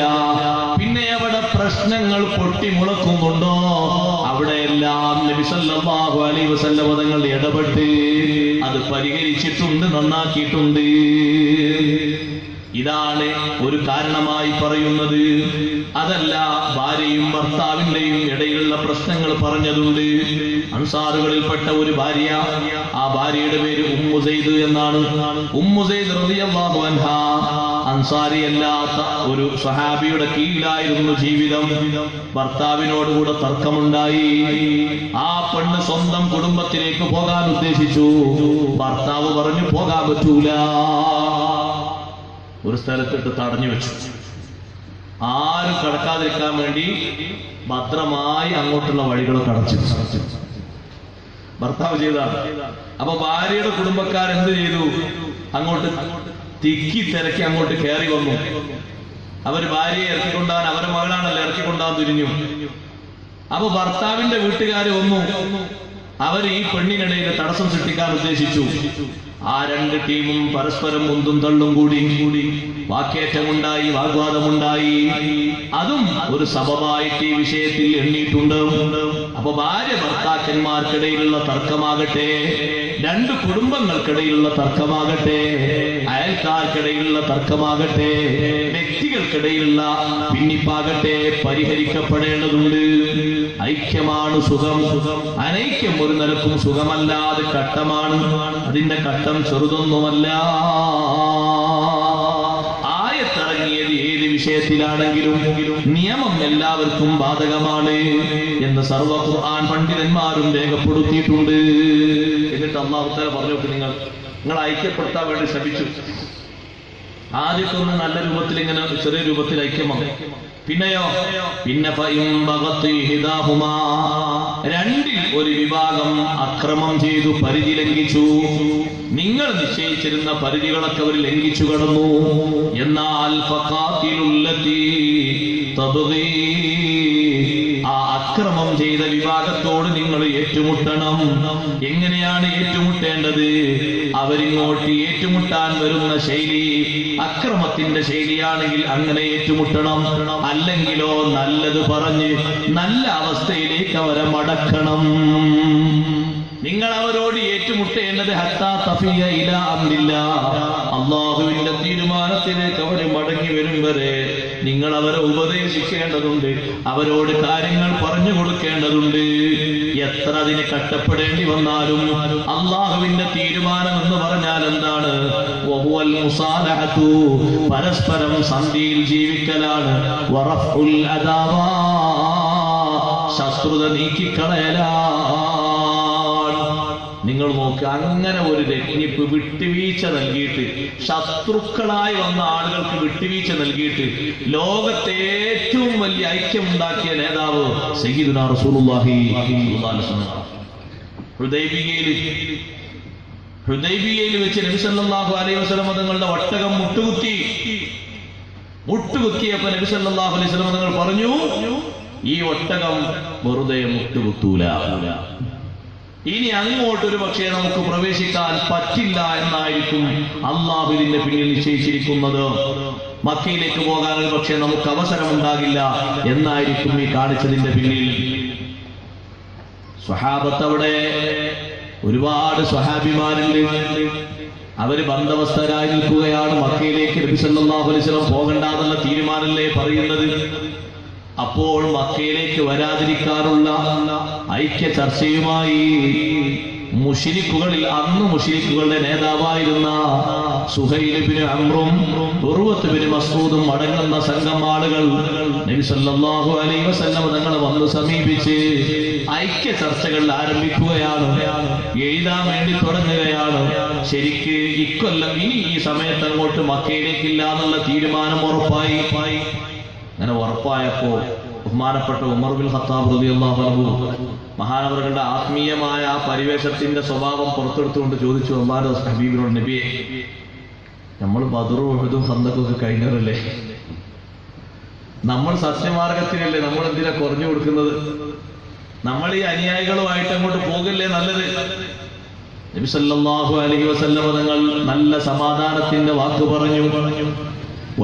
ഈ ഒട്ടകം വെറുതെ മുട്ടുകുത്തൂല, നിങ്ങൾക്കറിയില്ലേ? അത് മുട്ടുകുത്തുന്നതിന്റെ പിന്നിലൊക്കെ ഓരോ കാരണങ്ങൾ ഉണ്ടായിട്ടുണ്ട്, അള്ളാഹുവിന്റെ നിശ്ചയങ്ങൾ ഉണ്ടായിട്ടുണ്ട്. മുന്നോട്ട് പോകാൻ ഇപ്പോൾ ഏതായാലും നമുക്ക് സാധ്യമല്ല. നമ്മൾ ഇവിടെ നിന്ന് ഉംറയിൽ നിന്ന് തഹല്ലുലായി തിരിച്ചു പോകേണ്ടതുണ്ട്. ഒരു നിലക്കും മുന്നോട്ട് പോകൂല എന്ന് പറഞ്ഞു. ഒരവസ്ഥയാണ് നബിതങ്ങൾ മറുപടിയിൽ കിട്ടിയെന്ന് കണ്ടപ്പോ വേഗം ഉമർ റളിയല്ലാഹു അൻഹു ആ പറയുന്ന സമയത്ത് അവിടെ ഇല്ലാത്ത അബൂബക്കർ സിദ്ദീഖ് റളിയല്ലാഹുവിന്റെ മറ്റൊരു ഭാഗത്തായിരുന്നു മഹാനവരത്തേക്ക് പോയി. സിദ്ദീഖ് റളിയല്ലാഹു അടുത്തേക്ക് പോയ ഉടനെ തന്നെ സിദ്ദീഖ് റളിയല്ലാഹു അൻഹു ചോദിച്ചു, അല്ല ഉമറേ, നബി സല്ലല്ലാഹു അലൈഹി വസല്ലം നിങ്ങൾ എന്തു പറഞ്ഞു? ഇങ്ങനെ പറഞ്ഞിട്ടുണ്ട്, ഇക്കൊല്ലം ഈ സമയത്ത് ഏതായാലും പോകാൻ കഴിയൂല, തിരിച്ച് നാട്ടിലേക്ക് പോകേണ്ടി വരുമെന്ന് പറഞ്ഞിട്ടുണ്ട്. അബൂബക്കർ സിദ്ദീഖ് റളിയല്ലാഹു അൻഹു പറയുന്നു, എങ്കിൽ എനിക്കും അത് ഖൈറായി തോന്നുന്നു, ഞാൻ അതിന്റെ അപ്പുറം പോകാനും ഇപ്പുറം വരാനുമില്ല. എന്നിട്ട് അവിടെ ചർച്ച നടക്കുമ്പോ നിങ്ങൾ നോക്ക്, പ്രതികൂലമായ അവസ്ഥയിലല്ലേ ചർച്ചകൾ എഴുതുന്നത്. ആദ്യം നബി സല്ലല്ലാഹു അലൈഹി വസല്ലം അലി റളിയല്ലാഹു അൻഹുവോട് എഴുതാൻ പറയുന്നു. അലി എഴുതൂ, കടലാസ് എടുത്ത് എഴുതൂ, ബിസ്മില്ലാഹിർ റഹ്മാനിർ റഹീം. ആ ഒരു വരി എഴുതിയപ്പോഴേക്ക് സുഹൈൽ ബിൻ അംർ പറഞ്ഞു, എന്താണ് എഴുതുന്നത്? ബിസ്മില്ലാഹിർ റഹ്മാനിർ റഹീം. എന്താണ് ഈ റഹ്മാൻ, എന്താ ഈ റഹീം? നമുക്കത് അറിയില്ല, അത് എഴുതാൻ പറ്റില്ല. ബിസ്മില്ലാഹിർ റഹ്മാനിർ റഹീം, ബിസ്മി തിരുത്തുക, ബിസ്മില്ലാഹി എന്ന് വേണമെങ്കിൽ എഴുതിക്കൊണ്ട് റഹ്മാൻ റഹീമായ അല്ലാഹു എഴുതണ്ട. തിരുത്താൻ വേണ്ടി നബി സല്ലല്ലാഹു അലൈഹി വസല്ലം പറഞ്ഞ വിട്ടുവീഴ്ചയാണ്. നമ്മൾ ആലോചിക്കണം, ശരിക്കും ചെറിയൊരു മസ്ലഹത്ത് കിട്ടുമെന്ന് കാണുമ്പോൾ അല്ലാഹുവിന്റെ ഹബീബ് കൊടുക്കുന്ന വിട്ടുവീഴ്ച നോക്ക് നിങ്ങൾ. അങ്ങനെ അടുത്തവർ എഴുതുന്നു, ഹദാ മാ ഖളാ അലൈഹി മുഹമ്മദുർ റസൂലുള്ളാഹി സ്വല്ലല്ലാഹു അലൈഹി വസല്ലം. ഇത് നബി സല്ലല്ലാഹു അലൈഹി വസല്ലം തങ്ങളും മുശ്രിക്കുകളുടെ നേതാവായ സുഹൈൽ ബിൻ അംർ തമ്മിൽ ഒത്തുതീർപ്പാകുന്ന ഒരു ധാരണാപത്രമാണ് എന്നാണ് എഴുതിക്കൊണ്ടുവരുന്നത്. മുഹമ്മദുർ റസൂലുള്ളാഹി എഴുതിയപ്പോഴേക്ക് സുഹൈൽ ബിൻ അംർ പറഞ്ഞു, അങ്ങനെ എഴുതാൻ പറ്റൂല. എന്തെന്ന് അങ്ങനെ ഇതാ പ്രശ്നം തീർന്നില്ലേ? മുഹമ്മദ് റസൂലുള്ളാഹി എഴുതിയതിൽ താഴെ ഞങ്ങൾ ഒപ്പുവെച്ചാൽ ഇതാരാണ് എഴുതിയത്? അള്ളാഹുവിന്റെ റസൂലാണ് എഴുതിയത്. നേരെ ഇപ്പുറത്തുള്ള ആൾ സമ്മതിച്ചു എന്ന് പറയൂലേ? അതുകൊണ്ട് അത് പറ്റൂല, തിരുത്തി എഴുതണം, മുഹമ്മദ് ബിൻ അബ്ദില്ലാഹ് എന്ന് എഴുതണം. ഇബ്നു അബീ ത്വാലിബ് റളിയല്ലാഹു അൻഹു പറഞ്ഞു, നബിയെ, ഞാനത് മാറ്റി എഴുതൂല, എന്നെ കൊണ്ട് റസൂലുള്ളാഹി മാറ്റാൻ കഴിയൂല. പേപ്പർ ഇങ്ങോട്ട് വാങ്ങിയിട്ട് റസൂലുള്ളാഹി എന്ന വാക്ക് അല്ലാഹുവിന്റെ ഹബീബ് അങ്ങോട്ട് മാറ്റിയിട്ട് പറഞ്ഞു, അവര് സമ്മതിച്ചാലോ സമ്മതിച്ചിട്ടില്ലെങ്കിലും വഅന റസൂലുള്ളാഹ്, ഞാൻ അല്ലാഹുവിന്റെ റസൂൽ തന്നെയാണ്. ഞാനൊരു കടലാസിൽ കൊടുങ്ങുന്ന നേതാവല്ലല്ലോ. ഇതിൽ എഴുതിയാലും എഴുതിയിട്ടില്ലെങ്കിലും ഞാൻ റസൂൽ തന്നെയല്ലേ, മുഹമ്മദ് ബിൻ അബ്ദില്ലാഹ്. അലി റളിയല്ലാഹു അൻഹു, എനിക്കത് മാറ്റി എഴുതാൻ കഴിയൂല നബിയെ, എനിക്കത് മായ്ക്കാനും കഴിയൂല, ഞാനതിനൊരുക്കല്ല. മുഹമ്മദ് ബിൻ അബ്ദില്ലാഹ് എഴുതി. തൊട്ടു താഴെ എഴുതുന്ന നിയമങ്ങൾ എന്താ? തീർത്തും പ്രതികൂലമായ നിയമങ്ങളല്ലേ എഴുതുന്നത്. ഞങ്ങളെ കൂട്ടത്തിൽ നിന്ന് ആരെങ്കിലും ഒന്ന് ഈമാൻ കൊണ്ട് നിങ്ങളെ വിശ്വസിച്ച് മദീനയിലേക്ക് വന്നാൽ തിരിച്ചയക്കണം. മദീനയിൽ നിന്ന് ആരെങ്കിലും മക്കയിലേക്ക് വന്നാലോ തിരിച്ചു വിടൂല. എഴുതുന്ന നിയമാവലി നോക്ക് നിങ്ങൾ. ആരെങ്കിലും ഇതിന്റെ പിന്നിൽ ഒപ്പിടുമോ? എന്തിനാ നബി സല്ലല്ലാഹു അലൈഹി വസല്ലം തങ്ങൾ തീരുമാനിക്കുന്നത്? മസ്ലഹത്തിൽ ഏത് അറ്റം വരെ പോകേണ്ടി വന്നാലും നമുക്കത് കുഴപ്പമില്ല. മക്കയിലുള്ള ആളുകൾക്ക് നബിതങ്ങളും സ്വഹാബത്തും വരുന്നത് വല്ലാത്ത പേടിയോടുകൂടെയാണ് അവർ കണ്ടുകൊണ്ടിരിക്കുന്നത്. അപ്പൊ അവർക്ക് ഏതായാലും ഒരു പേടി വേണ്ട, ഒരു കരാറൊക്കെ ആയിട്ട് വരട്ടെ. ഇനി ആ കരാർ പൊളിച്ചാലോ? പൊളിച്ചാൽ പിന്നെ പോകാനുള്ള വഴി സുഖാണല്ലോ. അങ്ങനെ 11ഓളം നിയമങ്ങൾ എഴുതുന്നുണ്ട്. ഞാൻ ഓരോന്നും വായിക്കില്ല. അതിലൊരു നിയമമാണ്, സഖ്യകക്ഷികൾ രണ്ടും അവരെ സഖ്യത്തിനോടൊപ്പം ഉറച്ചു നിൽക്കണം, അങ്ങോട്ടും ഇങ്ങോട്ടും എതിർക്കാൻ പാടില്ല. നബി സല്ലല്ലാഹു അലൈഹി വസല്ലം തങ്ങളുടെ സഖ്യകക്ഷികളാണ് ഖുസാഅത്ത് ഗോത്രക്കാർ. ഖുറൈശികളുടെ മുശ്രിക്കുകളുടെ സഖ്യഭാഗത്താണ് ബനൂ ബക്കർ ഗോത്രക്കാർ. അങ്ങനെ അങ്ങോട്ട് കഴിഞ്ഞ് ഒരു വർഷം അങ്ങോട്ട് തികഴുമ്പോഴേക്ക് ഖുസാഅത്ത് ഗോത്രത്തിൽപ്പെട്ട 14 ആളുകളെ, അല്ലെങ്കിൽ 20ഓളം വരുന്ന ആളുകളെ, രണ്ടും കാണാം, 20ഓളം വരുന്ന ആളുകളെ നിർദാക്ഷിണ്യം ബനൂ ബക്കർ ഗോത്രക്കാർ വധിച്ചിട്ടുണ്ട്. അത് ഖുസാഅത്ത് ഗോത്രക്കാർ നബി സല്ലല്ലാഹു അലൈഹി വസല്ലം വല്ലാത്ത സങ്കടത്തോടെ പറഞ്ഞു, നബിയെ, ഞങ്ങൾ നിങ്ങളോടൊപ്പം സഖ്യം ചേർന്നു നിന്നു എന്നുള്ള കാരണം കൊണ്ട് എത്ര മെമ്പർമാരാ ഞങ്ങൾക്ക് പറഞ്ഞെന്നറിയാം. ഞങ്ങൾ മൂമിനുകളായിട്ട് നിങ്ങളോടൊപ്പം സഖ്യം ചേർന്നു ഒറ്റ കാരണം കൊണ്ട് കുടുംബകലഹം ഉണ്ടായിട്ടില്ല, അപഹരിച്ചിട്ടില്ല, വേറൊന്നും ചെയ്തിട്ടില്ല, അക്രമം ചെയ്തിട്ടില്ല. നിങ്ങളോട് സഖ്യം ചേർന്നു നിന്നു എന്നൊരൊറ്റ കാരണം കൊണ്ട് 20ഓളം വരുന്ന മെമ്പർമാരെ കൊടുക്കാൻ ഞങ്ങൾക്ക് കഴിഞ്ഞിട്ടുണ്ട്. അവർ കൊണ്ടുപോയിട്ടുണ്ട്, തച്ച് തകർത്ത് തരിപ്പണമാക്കിയിട്ടുണ്ട്. ആ വാർത്ത കേട്ടപ്പോൾ നബി സല്ലല്ലാഹു അലൈഹി വസല്ലം സഹാബത്തിന്റെ മുഖത്ത് നോക്കിയിട്ട് പറഞ്ഞു, നമുക്ക് സന്തോഷത്തിന്റെ നാളുകൾ ഇതാ വരാനിരിക്കും. അത് കേട്ടത്തേക്കുന്ന സഹാബത്ത് ആലോചിക്കാൻ തുടങ്ങി, എന്നാ പോക്ക്, എന്നാ പോക്ക്, എന്നാ പോകുന്നത്, എന്നാ പോകുന്നത്, എന്നാണ് മക്കത്തേക്ക് പോകുന്നത്, ഇങ്ങനെ അന്വേഷിക്കാൻ തുടങ്ങി. കാരണം 2 വർഷത്തോളാകാൻ പോകാൻ. ഹുദൈബിയ നടക്കുന്നത് 6ാം വർഷത്തിലാണ്, ഹിജ്റയുടെ 6ാം വർഷത്തിലാണ്. മക്കം വിജയം നടക്കുന്നത് ഹിജ്റയുടെ 8ാം വർഷത്തിലാണ്. അങ്ങനെ നബി സല്ലല്ലാഹു അലൈഹി വസല്ലം തങ്ങൾ വരുമെന്നൊരു ചെറിയ സൂചന മക്കയിലുള്ള അബൂ സുഫിയാനും കൂട്ടർക്കും കിട്ടി. കാരണം ഖുദാത്ത് ഗോത്രക്കാർ കംപ്ലൈന്റ് ഒക്കെ ഇവിടെ വന്ന് പറഞ്ഞിട്ടുണ്ട്. അബൂ സുഫിയാനെ നേതാവാക്കിയിട്ട് മക്കക്കാർ പറഞ്ഞയച്ചു, ഈ കരാറ് ഒന്നുകൂടി ഒന്ന് പുതുക്കിയിട്ട് ഒന്നുകൂടി ഒന്ന് നീട്ടിക്കൊടുക്കാൻ, ഒന്നുകൂടി നീട്ടിക്കൊടുക്കണം കരാറ്, എന്നാ ഇപ്പൊ അടുത്തൊന്നും വരാൻ പാടില്ല. അബൂ സുഫിയാനോട് നബി സല്ലല്ലാഹു അലൈഹി വസല്ലം തങ്ങൾ പറഞ്ഞു, ചെയ്ത കരാറിൽ തന്നെ നിങ്ങൾ തിരുത്തിയിട്ടുണ്ട്, നിങ്ങൾ പാലിച്ചിട്ടില്ലല്ലോ.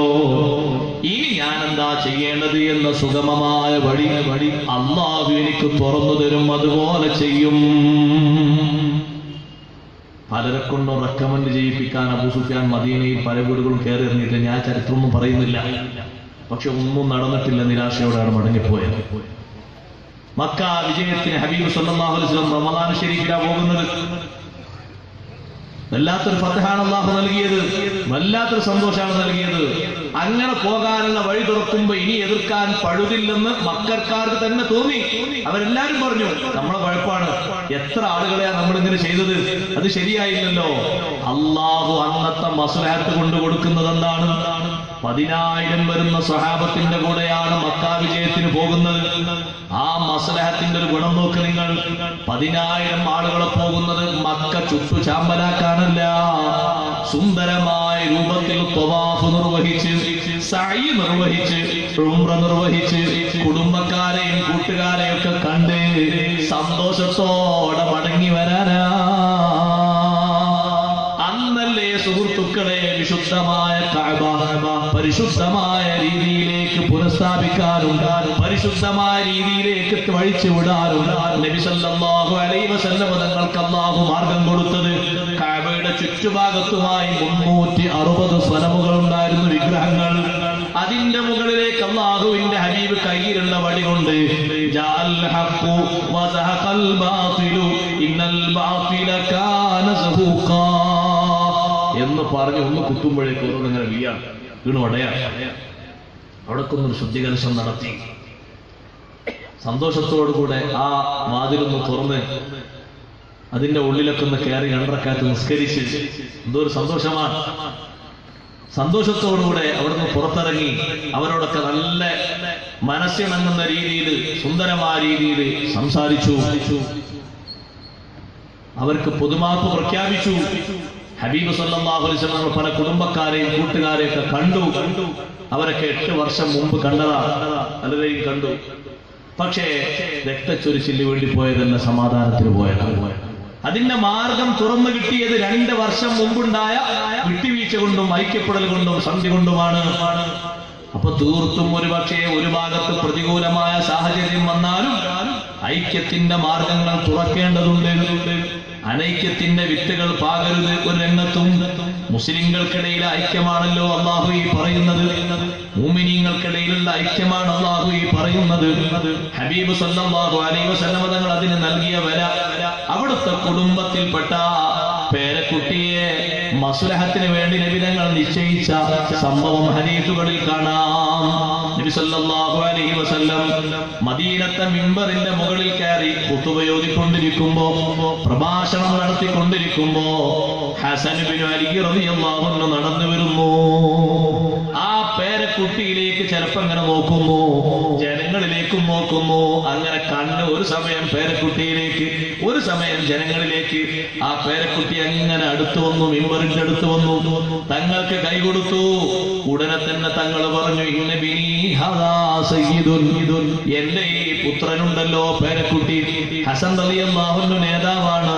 ലഅല്ലല്ലാഹ അൻ യുസ്ലിഹ ബിഹി ബൈന ഫിഅതൈനി അളീമതൈനി മിനൽ മുസ്ലിമീൻ.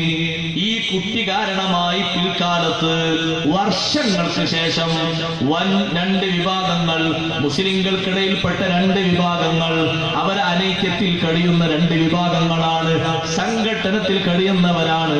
ഈ കുട്ടി കാരണമായി അവർക്കിടയിൽ അല്ലാഹു ഐക്യം നൽകും. പിറ്റത്തെ വർഷമല്ല കേട്ടോ, 30 വർഷത്തിന് ശേഷമല്ല, പിന്നെയും വർഷങ്ങൾ കഴിഞ്ഞിട്ട് നടക്കുന്ന സംഭവമാണ്.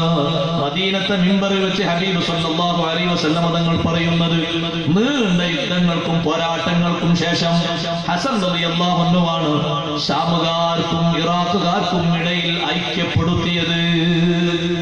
സഹീഹുൽ ബുഖാരിയിൽ അതിന്റെ സംഭവമുണ്ട്, ഞാനതൊക്കെ വായിക്കുന്നില്ല. ഹസൻ റളിയല്ലാഹു അൻഹു ഐക്യപ്പെടുത്തുമ്പോ എന്താണോ മഹാനവറുകൾ നിബന്ധന വെക്കുന്നത്, രണ്ട് ടീമും അംഗീകരിക്കരുത്. ശരി, നിങ്ങൾ സമ്മതിച്ചു. അന്ന് ആ സദസ്സിൽ വെച്ച് ഈ ഹദീസ് ഓർമ്മപ്പെടുത്തിക്കൊണ്ടൊരാൾ പറഞ്ഞു, മദീനത്തെ പള്ളിയുടെ മിമ്പറിൽ വെച്ച് ഹബീബ് സല്ലല്ലാഹു അലൈഹി വസല്ലം പതിറ്റാണ്ടുകൾക്ക് മുമ്പ് ഹസൻ ബിൻ അലി തങ്ങളെ നിങ്ങളെ പറ്റി പറഞ്ഞില്ലേ, ലഅല്ലല്ലാഹ അൻ യുസ്ലിഹ ബിഹി ബൈന ഫിഅതൈനി അളീമതൈനി മിനൽ മുസ്ലിമീൻ. മുസ്ലിംകളിൽപ്പെട്ട രണ്ട് വിഭാഗങ്ങൾക്കിടയിൽ ഈ സന്താനം, ഈ കുട്ടി, എന്റെ ഈ മോൻ കാരണമായി അല്ലാഹു തആല ഐക്യം നൽകുമെന്ന് പറഞ്ഞില്ലേ. അതാണല്ലോ ഇപ്പൊ നമ്മൾ കാണുന്നത്. ആ സന്ദർഭമാണല്ലോ ഇപ്പൊ നമ്മൾ ഒരുമിച്ച് കൂടിയത്. സന്തോഷമുള്ള അവസ്ഥയായിരുന്നു. നിങ്ങൾ ആലോചിച്ചു നോക്കൂ, ഐക്യപ്പെടുത്തണം, അതേ രജ്ഞത്തിന് വേണ്ടി ശ്രമിക്കണം, അതല്ലേ അക്രമിയെയും സഹായിക്കണം, മർദ്ദിതനെയും സഹായിക്കണമെന്ന് നബി സല്ലല്ലാഹു അലൈഹി വസല്ലം നിങ്ങൾ പറഞ്ഞത്. അതും ഐക്യത്തിന്റെ ഒരു ഭാഗമാണ്. സ്വഹാബത്ത് ചോദിച്ചല്ലോ, അല്ലാഹുവിന്റെ റസൂലേ, ആക്രമിക്കപ്പെടുന്ന ആളെ ഞങ്ങൾക്ക് സഹായിക്കാൻ പറ്റും, കാരണം അയാൾ അക്രമം കൊള്ളുന്ന ആളല്ലേ, അക്രമിയെ എങ്ങനെയാണ് ഞങ്ങൾ സഹായിക്കേണ്ടത്? തങ്ങൾ പറഞ്ഞു, തംനഉഹു മിനൽ ദുൽമി ഫദാലിക നസ്റുഹു ഇയ്യാ. അക്രമിയായ മനുഷ്യനെ അക്രമത്തിൽ നിന്ന് തടഞ്ഞു നിർത്തി, അവനെന്തെങ്കിലുമൊക്കെ കൊടുക്കാന്ന് പറഞ്ഞിട്ടാണെങ്കിലും ശരി, നിനക്കെന്തെങ്കിലുമൊക്കെ തരാന്ന് പറഞ്ഞിട്ടാണെങ്കിലും ശരി, അവൻ അതിൽ നിന്ന് തടഞ്ഞു നിർത്തിയിട്ട് നീ അവനെ മാറ്റി നിർത്തിയാൽ അത് ആ അക്രമിയോട് ചെയ്യുന്ന സഹായമാണ്. അങ്ങനെ നല്ല മസ്ലഹത്തിന് വേണ്ടി ശ്രമിച്ചിട്ട് രണ്ട് കൂട്ടർക്കും ഇടയിൽ ഐക്യമുണ്ടാക്കിയിട്ട് ആ ഐക്യം തുടർന്നു പോകുമ്പോ വീണ്ടും ഒരു ടീം അത് തെറ്റിച്ചാൽ ഐക്യത്തിലേക്ക് തന്നെ മടക്കി കൊണ്ടുവരാൻ വേണ്ടിയുള്ള അശ്രാന്ത പരിശ്രമങ്ങൾ നടത്തണം. അങ്ങനെ അല്ലാഹു പറയുന്നത്, രണ്ടാമതും അവർ മടങ്ങി വന്നാൽ ഫഅസ്ലിഹൂ ബൈനഹുമാ ബിൽ അദ്ൽ. അവർക്കിടയിൽ നിങ്ങൾ നീതിയോടെ, രണ്ടാമതാവുമ്പോൾ കുറച്ച് കരുതണം. ഒന്നാമത്തെ മസ്ലഹത്തിന്റെ പോലെ രണ്ടാമത്തെ മസ്ലഹത്താണ്. നീതിയോടുകൂടെ, നല്ല നിഷ്പക്ഷതയോടുകൂടെ ഒന്നുകൂടി ഐക്യപ്പെടുത്താം. അവിടെ ഇമാം ഖുർത്തുബി തങ്ങൾ പറയുന്നുണ്ട്, എന്തെങ്കിലുമൊക്കെ ഹക്കിടപാടുകളൊക്കെ ഉണ്ടെങ്കിൽ അതൊക്കെ പൂർണ്ണമായും വിട്ടുകൊടുക്കാൻ പറ്റുന്ന രീതിയിലാണെങ്കിൽ അത് കുറച്ചുകൂടി മെച്ചായി. എന്തിന്? ഈ മസ്ലഹത്ത് നടക്കണം എന്നുള്ളത്, ഈ ഐക്യം നടക്കണമെന്ന നിലക്ക് മുന്നിട്ടിറങ്ങണം. എന്നിട്ട് നീതി പാലിക്കണം. അല്ലാഹു ആ നീതി പാലിക്കുന്നതിന് ഇഷ്ടപ്പെടുന്നുണ്ട്. അതുകൊണ്ടാണ് ഈ ആയത്ത് നല്ലോണം ശ്രദ്ധിക്കണമെന്ന് പറഞ്ഞത്. പലയിടങ്ങളിലും അസ്വാരസ്യങ്ങളുണ്ട്. അല്ലാഹു ഐക്യം നൽകുമാറാകട്ടെ. ഇടയ്ക്ക് ഞാനൊന്ന് പറയട്ടെ, അടുത്ത ആയത്തിലേക്ക് കടക്കുന്നതിന് മുമ്പ്, പിണക്കം നടക്കുന്നുണ്ടെങ്കിൽ ഗുരുതരമായ രീതിയിൽ 2-3 വിഷയങ്ങൾ പറയട്ടെ. ഒന്ന്, എല്ലാ ആഴ്ചയിലും തിങ്കളാഴ്ചയും വ്യാഴാഴ്ചയുമായി അമലുകൾ അല്ലാഹുവിലേക്ക് വെളിവാക്കപ്പെടുന്ന സമയത്ത് അല്ലാഹു മാറ്റി നിർത്തു, ഇപ്പൊ ഇങ്ങോട്ട് വെളിവാക്കണ്ട എന്ന് പറയുന്ന ഒരു വിഭാഗത്തിന്റെ അമലുണ്ട്. അത് പിണക്കക്കാരുടെ അമലാണ്. ശരിക്കും നമ്മൾ ശ്രദ്ധിക്കണം. ഇനി ഇതാ ഇന്നോ നാളെയായിട്ട് ജമാദുൽ ആഖിർ മാസം വന്നു, അടുത്ത് റജബ്, പിന്നെ ശഅബാൻ, പിന്നെ റമദാൻ. ശ്രേഷ്ഠ രാവുകളാണ് വരുന്നത് ആ 3 മാസത്തിലും. ദുആ സ്വീകരിക്കപ്പെടുന്നതിൽ നിന്ന് അല്ലാഹു മാറ്റി നിർത്തിയ ഹതഭാഗ്യ കൂട്ടത്തിൽ നമ്പറിട്ട് എണ്ണി മുത്തുനബി സല്ലല്ലാഹു അലൈഹി വസല്ലം തങ്ങൾ ഷാഹിൻ, പിണങ്ങി ജീവിക്കുന്നവൻ. മാറേണ്ടതുണ്ട്, തിരുത്തേണ്ടതുണ്ട്. ആഖിറത്തിലെത്തുന്ന സമയത്ത് ഹിസാബിന് വേണ്ടി വെളിവാക്കപ്പെടുമ്പോ അല്ലാഹുവിന്റെ ഭാഗത്ത് നിന്ന് വരുന്നു ഒരു വിളി, മാത്രം ഒരു പ്രഖ്യാപനം, അവരെ മാറ്റി നിർത്തൂ. ഹത്താ യസ്തലിഹാ, രണ്ടുപേരും ഒന്ന് സംസാരിച്ച് നന്നാകട്ടെ. നന്നാകുന്നില്ലേ, അവിടെ മൗഖിഫിൽ അവിടെ നിന്നോട്ടെ. അവിടെ കുറെ നേരം നിൽക്കാൻ പറ്റുമോ, ആലോചിക്കാൻ പറ്റുന്നുണ്ടോ? കുറെ നേരം നിൽക്കാൻ പറ്റുമെന്ന് മഹ്ശറിൽ പോലും ബാക്കിലാക്കി നിർത്തുന്ന വിഭാഗമാണെന്ന് പറയുമ്പോ എത്രമാത്രമുള്ള ഹതഭാഗ്യതയാണ്. എന്തെങ്കിലും ചെറിയ പ്രശ്നമാണ്, കല്യാണത്തിന് വിളിച്ചിട്ട് വന്നില്ല, അല്ലെങ്കിൽ കല്യാണത്തിന് വന്നിട്ട് വെച്ചത് പോരായ്മയായി, കൊടുത്ത കവറിലുള്ള കനം പോരാതെയായി, അല്ലെങ്കിൽ വന്നപ്പോൾ തന്നെ പെട്ടെന്നൊന്നും മെയിൻ ചെയ്യാതെ തിരക്കിട്ട് പോയി, എന്തെങ്കിലും ചുളിഞ്ഞ ചുളിഞ്ഞ കേൾക്കാൻ പോലും വിഷമമാകുന്ന രീതിയിലുള്ള പ്രശ്നങ്ങളുടെ പേരിൽ ഉമ്മമാരെ പഠനപ്പിണക്കങ്ങളുണ്ടോ? ജേഷ്ഠത്തിയോട് വേണ്ടിയിട്ട് വർഷങ്ങളേറെയായി. എന്തേ കാരണം? ജേഷ്ഠത്തിയുടെ 3 മക്കളും ഗൾഫിലാണ്. വേറൊരു കാരണമില്ല. എന്തിനാ അന്ന് കൊടുത്ത നിയമത്തല്ലേ, നമുക്കും കൂടല്ലേ, നമ്മുടെ ചോരയല്ലേ. എന്താ ഒരു വലിയ ഉഷാറിഞ്ഞ് നമ്മൾ മുണ്ടിക്കോളന്നില്ല, എന്ത് ചെയ്യാനാ? ഇതിലെന്താ പറയാ സഹോദരങ്ങളെ? എന്റെ ജ്യേഷ്ഠന്റെ മക്കളൊക്കെ പുരോഗതിപ്പെടുന്നത് ഞാനത് കണ്ട് സന്തോഷിച്ച് അൽഹംദുലില്ലാഹ് പറയേണ്ടതാ. എന്റെ ജ്യേഷ്ഠന്റെ കുടുംബം അള്ളാഹു നൽകിയ ഇസ്സത്ത്, അങ്ങനല്ലേ പറയേണ്ടത്? ഹബീബ് സല്ലല്ലാഹു അലൈഹി വസല്ലം കുടുംബക്കാർ ഓരോരുത്തരും ഇങ്ങനെ വളർന്ന് നല്ല രൂപത്തിൽ മട്ടത്തിൽ വരുമ്പോ കണ്ടു നിന്നിട്ട് എന്തൊരു സന്തോഷമാണ് നിങ്ങൾ പറഞ്ഞത്. അങ്ങനെ ഒരു സന്തോഷമല്ലേ വേണ്ടത്? അതാ മിണ്ടാതിരിക്കാനുള്ള കാരണം, ഓലൊക്കെ ഗൾഫിലാണ്. അതുകൊണ്ട് ഇനി ഓരോട് അങ്ങനെ മിണ്ടിക്കോളുന്നില്ല, വേറെ പ്രശ്നം ഒന്നുമില്ല. അല്ലെങ്കിൽ നമ്മളെ വിഷയത്തിൽ നമ്മൾ ക്ഷണിച്ചിട്ട് 2-3 തവണ നമ്മൾ ക്ഷണിച്ചപ്പോഴൊക്കെ അവർക്ക് ഓരോ പ്രതിബന്ധങ്ങളുണ്ടായി. സ്വാഭാവികല്ലേ, എന്തെങ്കിലുമൊക്കെ ഉണ്ടാകൂലേ? അപ്പൊ നമ്മൾ അങ്ങോട്ടൊരു വിഷയത്തിൽ ചെന്നു കൊടുത്തു, പിന്നെ അത് കഴിഞ്ഞ് നമ്മൾ ചെന്നു കൊടുത്തതിന് ശേഷം വീണ്ടും നമ്മൾ ക്ഷണിച്ചപ്പോ അവര് പറഞ്ഞു ഇങ്ങനൊരു പ്രശ്നം കേട്ടോ, ഒന്നും കരുതരുത്, ഞങ്ങൾ ആ കല്യാണം കഴിഞ്ഞിട്ട് വരാം, നിങ്ങളൊന്നും വിഷമം കരുതരുത്. നമ്മളവിടെ നാവ് കൊടുക്കണത്ത് നമ്മൾ പറഞ്ഞു, ഇനി കല്യാണത്തിന്റെ അന്ന് വന്നെങ്കിൽ കഴിഞ്ഞിട്ടും വരേണ്ട ഖിയാമത്ത് നാട് വരെ നിങ്ങളായിട്ട് ഒരു ബന്ധമില്ല. അപ്പൊ നമ്മൾ ആരായി? ചെറിയൊരു അഡ്ജസ്റ്റ്മെന്റ് ചെയ്തൂടെ? നമുക്ക് വരാൻ സൗകര്യപ്പെടില്ല, എന്നാൽ അൽഹംദുലില്ലാഹ് ഞങ്ങൾ ദ്വാരക്കും, അങ്ങനെ പറഞ്ഞാൽ മതി, ഒരു കുഴപ്പമില്ല. കല്യാണം കഴിച്ചിട്ട് 2-3 ആഴ്ചകൾ കഴിഞ്ഞിട്ടല്ലേ ജാബിർ റളിയല്ലാഹു അൻഹു കല്യാണം കഴിച്ച് നബി സല്ലല്ലാഹു അലൈഹി വസല്ലം പറഞ്ഞത്. നമ്മക്കല്ലേ അത് വലിയ പ്രശ്നം? ജാബിർ റളിയല്ലാഹു അൻഹുവിന്റെ കുപ്പായത്തിൽ ഇങ്ങനെ ഒരു കറ കണ്ടു, അത്ര ദേശ കറ. നമുക്ക് കുപ്പായത്തിനൊരു കറ കല്യാണത്തെ കഴിഞ്ഞോ? നബി സല്ലല്ലാഹു അലൈഹി വസല്ലം ചോദിച്ചു, ജാബിർ റളിയല്ലാഹു അൻഹു എത്ര പ്രഗൽഭനായ സ്വഹാബിയാണ്, കുപ്പായത്തിലെ കറ കണ്ട് അത്തറിന്റെ കളർ കല്യാണം കഴിഞ്ഞോ? ആ നബിയെ കല്യാണമൊക്കെ കഴിഞ്ഞു. അപ്പൊ നബി സല്ലല്ലാഹു അലൈഹി വസല്ലം എന്നോട് പറയാതെ നീ മേലാൾ ഇങ്ങോട്ട് വരില്ല, അങ്ങനെ നബി സല്ലല്ലാഹു അലൈഹി വസല്ലം സന്തോഷത്തോട് ചോദിക്കാണ്, തസവ്വജത ബിക്റൻ അം തയ്യിബാ, നല്ല കന്യക പെണ്ണിനെയാണോ കല്യാണം കഴിച്ചത്, അതല്ല നേരത്തെ വിവാഹം ചെയ്ത് ഉപേക്ഷിച്ച പെണ്ണിനെയാണോ കല്യാണം കഴിച്ചത്? ജാബിർ റളിയല്ലാഹു അൻഹു പറഞ്ഞു, തസവ്വജതു തയ്യിബൻ, നേരത്തെ കല്യാണം കഴിച്ച് ഒഴിവാക്കിയ പെണ്ണിനെയാണ് ഞാൻ കല്യാണം കഴിച്ചത്. തങ്ങൾ സന്തോഷത്തോടെ വീണ്ടും ചോദിക്കുന്നു, മനസ്സിൽ ഒരു കുറുമ്പില്ല, കുശുമ്പില്ല, വാക്കിലുമില്ല. ഹല്ലാ ബിക്റൻ തുലൈബുഹാ വതുലൈബുക, നല്ലൊരു ചെറുപ്പക്കാരത്തി പെണ്ണിനെ കിട്ടുകയാണെങ്കിൽ ജീവിതത്തിൽ നല്ല രസവും സുഖമൊക്കെ ഉണ്ടാവില്ലേ? ഒരു കളിയോ ഒരു തമാശക്കായിട്ട് ഇങ്ങനെ പോകാറ്. ഇപ്പൊ ജാബിർ റളിയല്ലാഹു അൻഹു, നബിയെ എനിക്ക് 7 പെങ്ങന്മാരാണ്, അവരിൽ പലരും വിവാഹപ്രായം എത്താത്തവരാണ്. ഞാൻ അവരുടെ കൂട്ടത്തിൽ ഒരു കളിക്കൂട്ടുകാരിയെ കൊണ്ടുവന്നാലേ ആ പെൺകുട്ടി ഇവരെ കൂടെ ഒന്ന് കളിക്കല്ലേ ചെയ്യാം, അവരെ കൂടി ഒന്ന് നിയന്ത്രിക്കാൻ പറ്റുന്ന ഒരു പെണ്ണായിക്കോട്ടെ എന്ന് കരുതിയിട്ട് ഞാൻ ഇങ്ങനെ കല്യാണം കഴിച്ചു. അത് പറഞ്ഞപ്പോ ഹബീബ് റസൂലുള്ളാഹി സ്വല്ലല്ലാഹു അലൈഹി വസല്ലം തങ്ങൾ പറഞ്ഞു, അല്ലാഹു നിങ്ങൾക്ക് ബറക്കത്ത് ചെയ്യട്ടെ, നിങ്ങൾ ആ ചെയ്തത് ഖൈറാണെന്ന് ത്വഹ റസൂലുള്ളാഹി. ഈ സംസാരങ്ങളൊക്കെ കഴിഞ്ഞിട്ട് തങ്ങൾ അവസാനത്തെ ചോദ്യം, വലീമത്തെല്ലാം കൊടുത്തോ? എന്തൊരു സ്നേഹ, കല്യാണം കഴിഞ്ഞോ? എന്ന് കഴിഞ്ഞു. എന്നോട് പറഞ്ഞില്ല, എന്നാ പിന്നെ ആ നോക്കണം, എന്നാൾ പോയാലും ശരി മരിച്ചാലും ശരി, അത് മരിച്ചോട്ടെ, കബറിലെത്തി എത്തിയോട്ടെ. എന്തൊരു ഭാഷയാണ് നമുക്ക്. നമ്മൾ ഇങ്ങനെ ആകേണ്ടവരാണോ സഹോദരങ്ങളെ?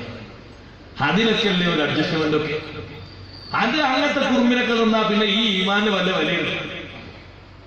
തങ്ങൾ ചോദിക്കതൊക്കെ ചോദിച്ചതിന് ശേഷം സഹീഹ് ബുഖാരിയിൽ കാണാം ഹദീസ്, വലീമത്ത് കൊടുത്തോ? ഇല്ല നബിയെ, വലീമത്ത് കൊടുത്തില്ല, കല്യാണം വേഗം ഉണ്ടാക്കിയതാണ്, അവരൊക്കെ നിയന്ത്രിക്കാൻ ഒരാൾ വീട്ടിൽ വന്നോട്ടെ എന്ന്. അപ്പൊ തങ്ങൾ പറഞ്ഞു, വലീമത്ത് ഏതായാലും ആൾക്കാർ കൊടുക്കേണ്ടതാണ്, ഔലിം വലൂ ബിശാത്തിൻ, ഒരാടിനെ അറുത്തിട്ടെങ്കിലും വലിമത്ത് കൊടുക്കണം. നിങ്ങൾ നോക്ക് എന്തൊരു സന്തോഷം. ആ ജാബിർ റളിയല്ലാഹു അൻഹുവിന് ഏത് പ്രതിസന്ധി ഘട്ടത്തിലും ഞാൻ നിങ്ങളെ കൂടെയുണ്ട് ജാബിറെ, നിങ്ങൾ പേടിക്കേണ്ടതില്ല എന്ന് പറഞ്ഞ ഹബീബ് റസൂലുള്ളാഹി സ്വല്ലല്ലാഹു അലൈഹി വസല്ലം തങ്ങൾ ഒന്നും പറഞ്ഞില്ലല്ലോ. അങ്ങനെ പറഞ്ഞിട്ട് ഞാൻ എന്റെ ഉമ്മപങ്ങന്മാരോട്, സഹോദരന്മാരോട്, അമ്മായിമ്മമാരോടൊക്കെ പറയട്ടെ, പടലപ്പിണക്കങ്ങൾ അവസാനിക്കണം. എന്താ പിണക്കത്തിന്റെ മറ്റൊരു കാരണം? മകൻ വന്നപ്പോ മരുവൾ കുറെ നേരം സംസാരിച്ചിരുന്നു. അവർക്ക് പറയണ ഒരുപാട് പറയണം. അതാ കേസ്, ഒരു കേസ് അതാ. സുഹൃത്തുക്കളെ, ആ ഉമ്മ, നമ്മുടെ വീട്ടിൽ ആ ഉമ്മ ഉപ്പാന് കൂടെ കല്യാണം കഴിച്ച് ഉപ്പയും ആ ഉമ്മയും ആ വീട്ടിലുള്ള സമയത്ത് ആ 18-ാം വയസ്സിൽ അല്ലെങ്കിൽ ആ 22-ാം വയസ്സിൽ എത്ര നേരം അവർ തമാശയും കിന്നാരോ പറഞ്ഞിട്ടുണ്ട്. ആ മകനെ കൊണ്ട് വരാൻ കാത്തിക്കാണ്. ഓള് മാറ്റി ഇങ്ങനെ സുജായി ആയിട്ട് ഇങ്ങനെ നിൽക്കുക. എന്നിട്ട് ഓരോ കിന്നാരം തീരണ്ടേ. എന്തൊരു മോശാലി വർത്താനം. അതൊരു വകുപ്പ്. വേറൊരു വകുപ്പ്, അവരിങ്ങനെ സംസാരിക്കുമ്പോ ഇങ്ങനെ അതിലൂടെ ഇങ്ങനെ സഭാമറയോടെ പോകുമ്പോ ഇങ്ങനെ പോകുമ്പോ എങ്ങാനും ഉമ്മാന്നൊരു വാക്ക് കേട്ടോ പണി വെച്ചു. ദയവായിട്ട് സഹോദരിമാരാരോ അങ്ങനെ പോകുമ്പോ ഉമ്മാന്ന് പറയുന്നത് പെങ്ങളെന്ന് പറയുന്നത് കുഴപ്പമില്ല. എന്ത് ചെയ്യും? അപ്പൊ ആ ഉമ്മ അത് ഇന്നെ പറ്റി എന്നെ വേറെ എത്ര ഉമ്മാരുണ്ട് ഇവിടെ. അതിന് ഖദീജ ബീവി എന്നുള്ള ഉമ്മാരെ പറ്റി എന്തൊരു ചരിത്രം പറഞ്ഞാൽ കൂട്ടിയാൽ പോരെ. അത് ഇന്നെ പറ്റി എന്നെ ഓളിങ്ങോട്ട് പുറത്തിറങ്ങട്ടെ എന്നിട്ട് വേണം ചോദിക്കാൻ. എത്ര വലിയ മോശം അതൊക്കെ. ഇതൊക്കെ സമൂഹത്തിൽ നടക്കുമ്പോ പുറത്തുള്ള ആൾക്കാർ കേൾക്കുമ്പോ ഇവരൊക്കെ ഒരു മുസ്ലിങ്ങളല്ലേ എന്ന് ചിന്തിക്കല്ലേ. എന്നിട്ട് ഇതിന്റെ പേരിൽ അങ്ങനെ ഓരോന്നോരോന്നോരോ. വേറെ സ്ഥലത്തെന്താ കേസ്? ആ പെണ്ണിനെ നമ്മളെ വീട്ടിലേക്ക് കെട്ടിച്ചുകൊണ്ടുവന്ന മരുമകളുടെ മൂത്ത നാത്തൂൻ എന്ന് പറഞ്ഞ ആ ഉമ്മാന്റെ മൂത്ത മകള് വീട്ടിൽ വന്നപ്പോ ഉമ്മ അങ്ങനെ തീറ്റി പോറ്റുന്ന കുറെ കോഴിക്കളുണ്ട്. കൂട്ടാൻ വെക്കാനൊന്നുമില്ല. ഒരു കോഴിനെ പിടിച്ചറുത്തു. അതാ കേസ്.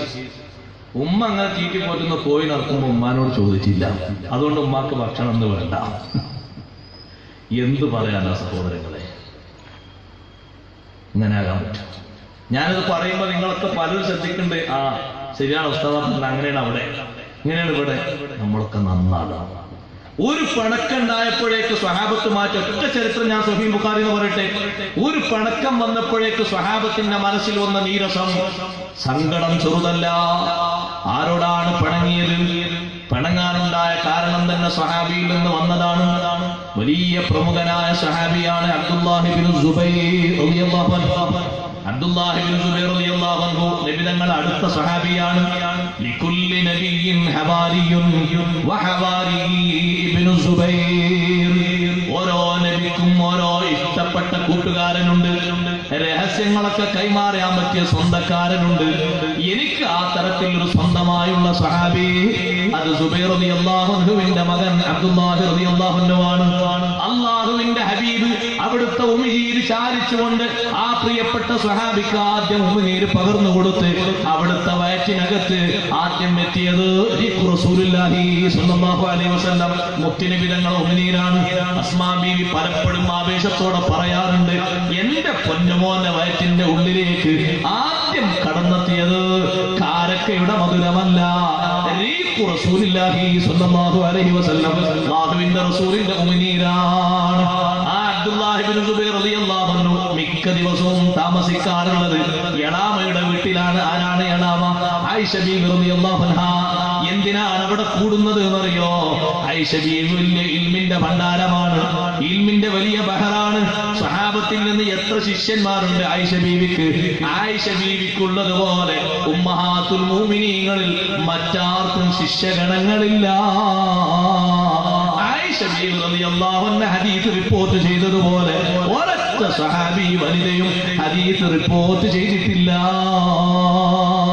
ആ നിലക്ക് ഉയരമുള്ള മഹദി ആയിഷ ബീവി റളിയല്ലാഹു അൻഹയുടെ വീട്ടിലാണ് എപ്പോഴും കൂടാറുള്ളത്. ഇബ്നു സുബൈർ റളിയല്ലാഹു അൻഹു എപ്പോഴും അവിടെയാണ് താമസിക്കാറുള്ളത്.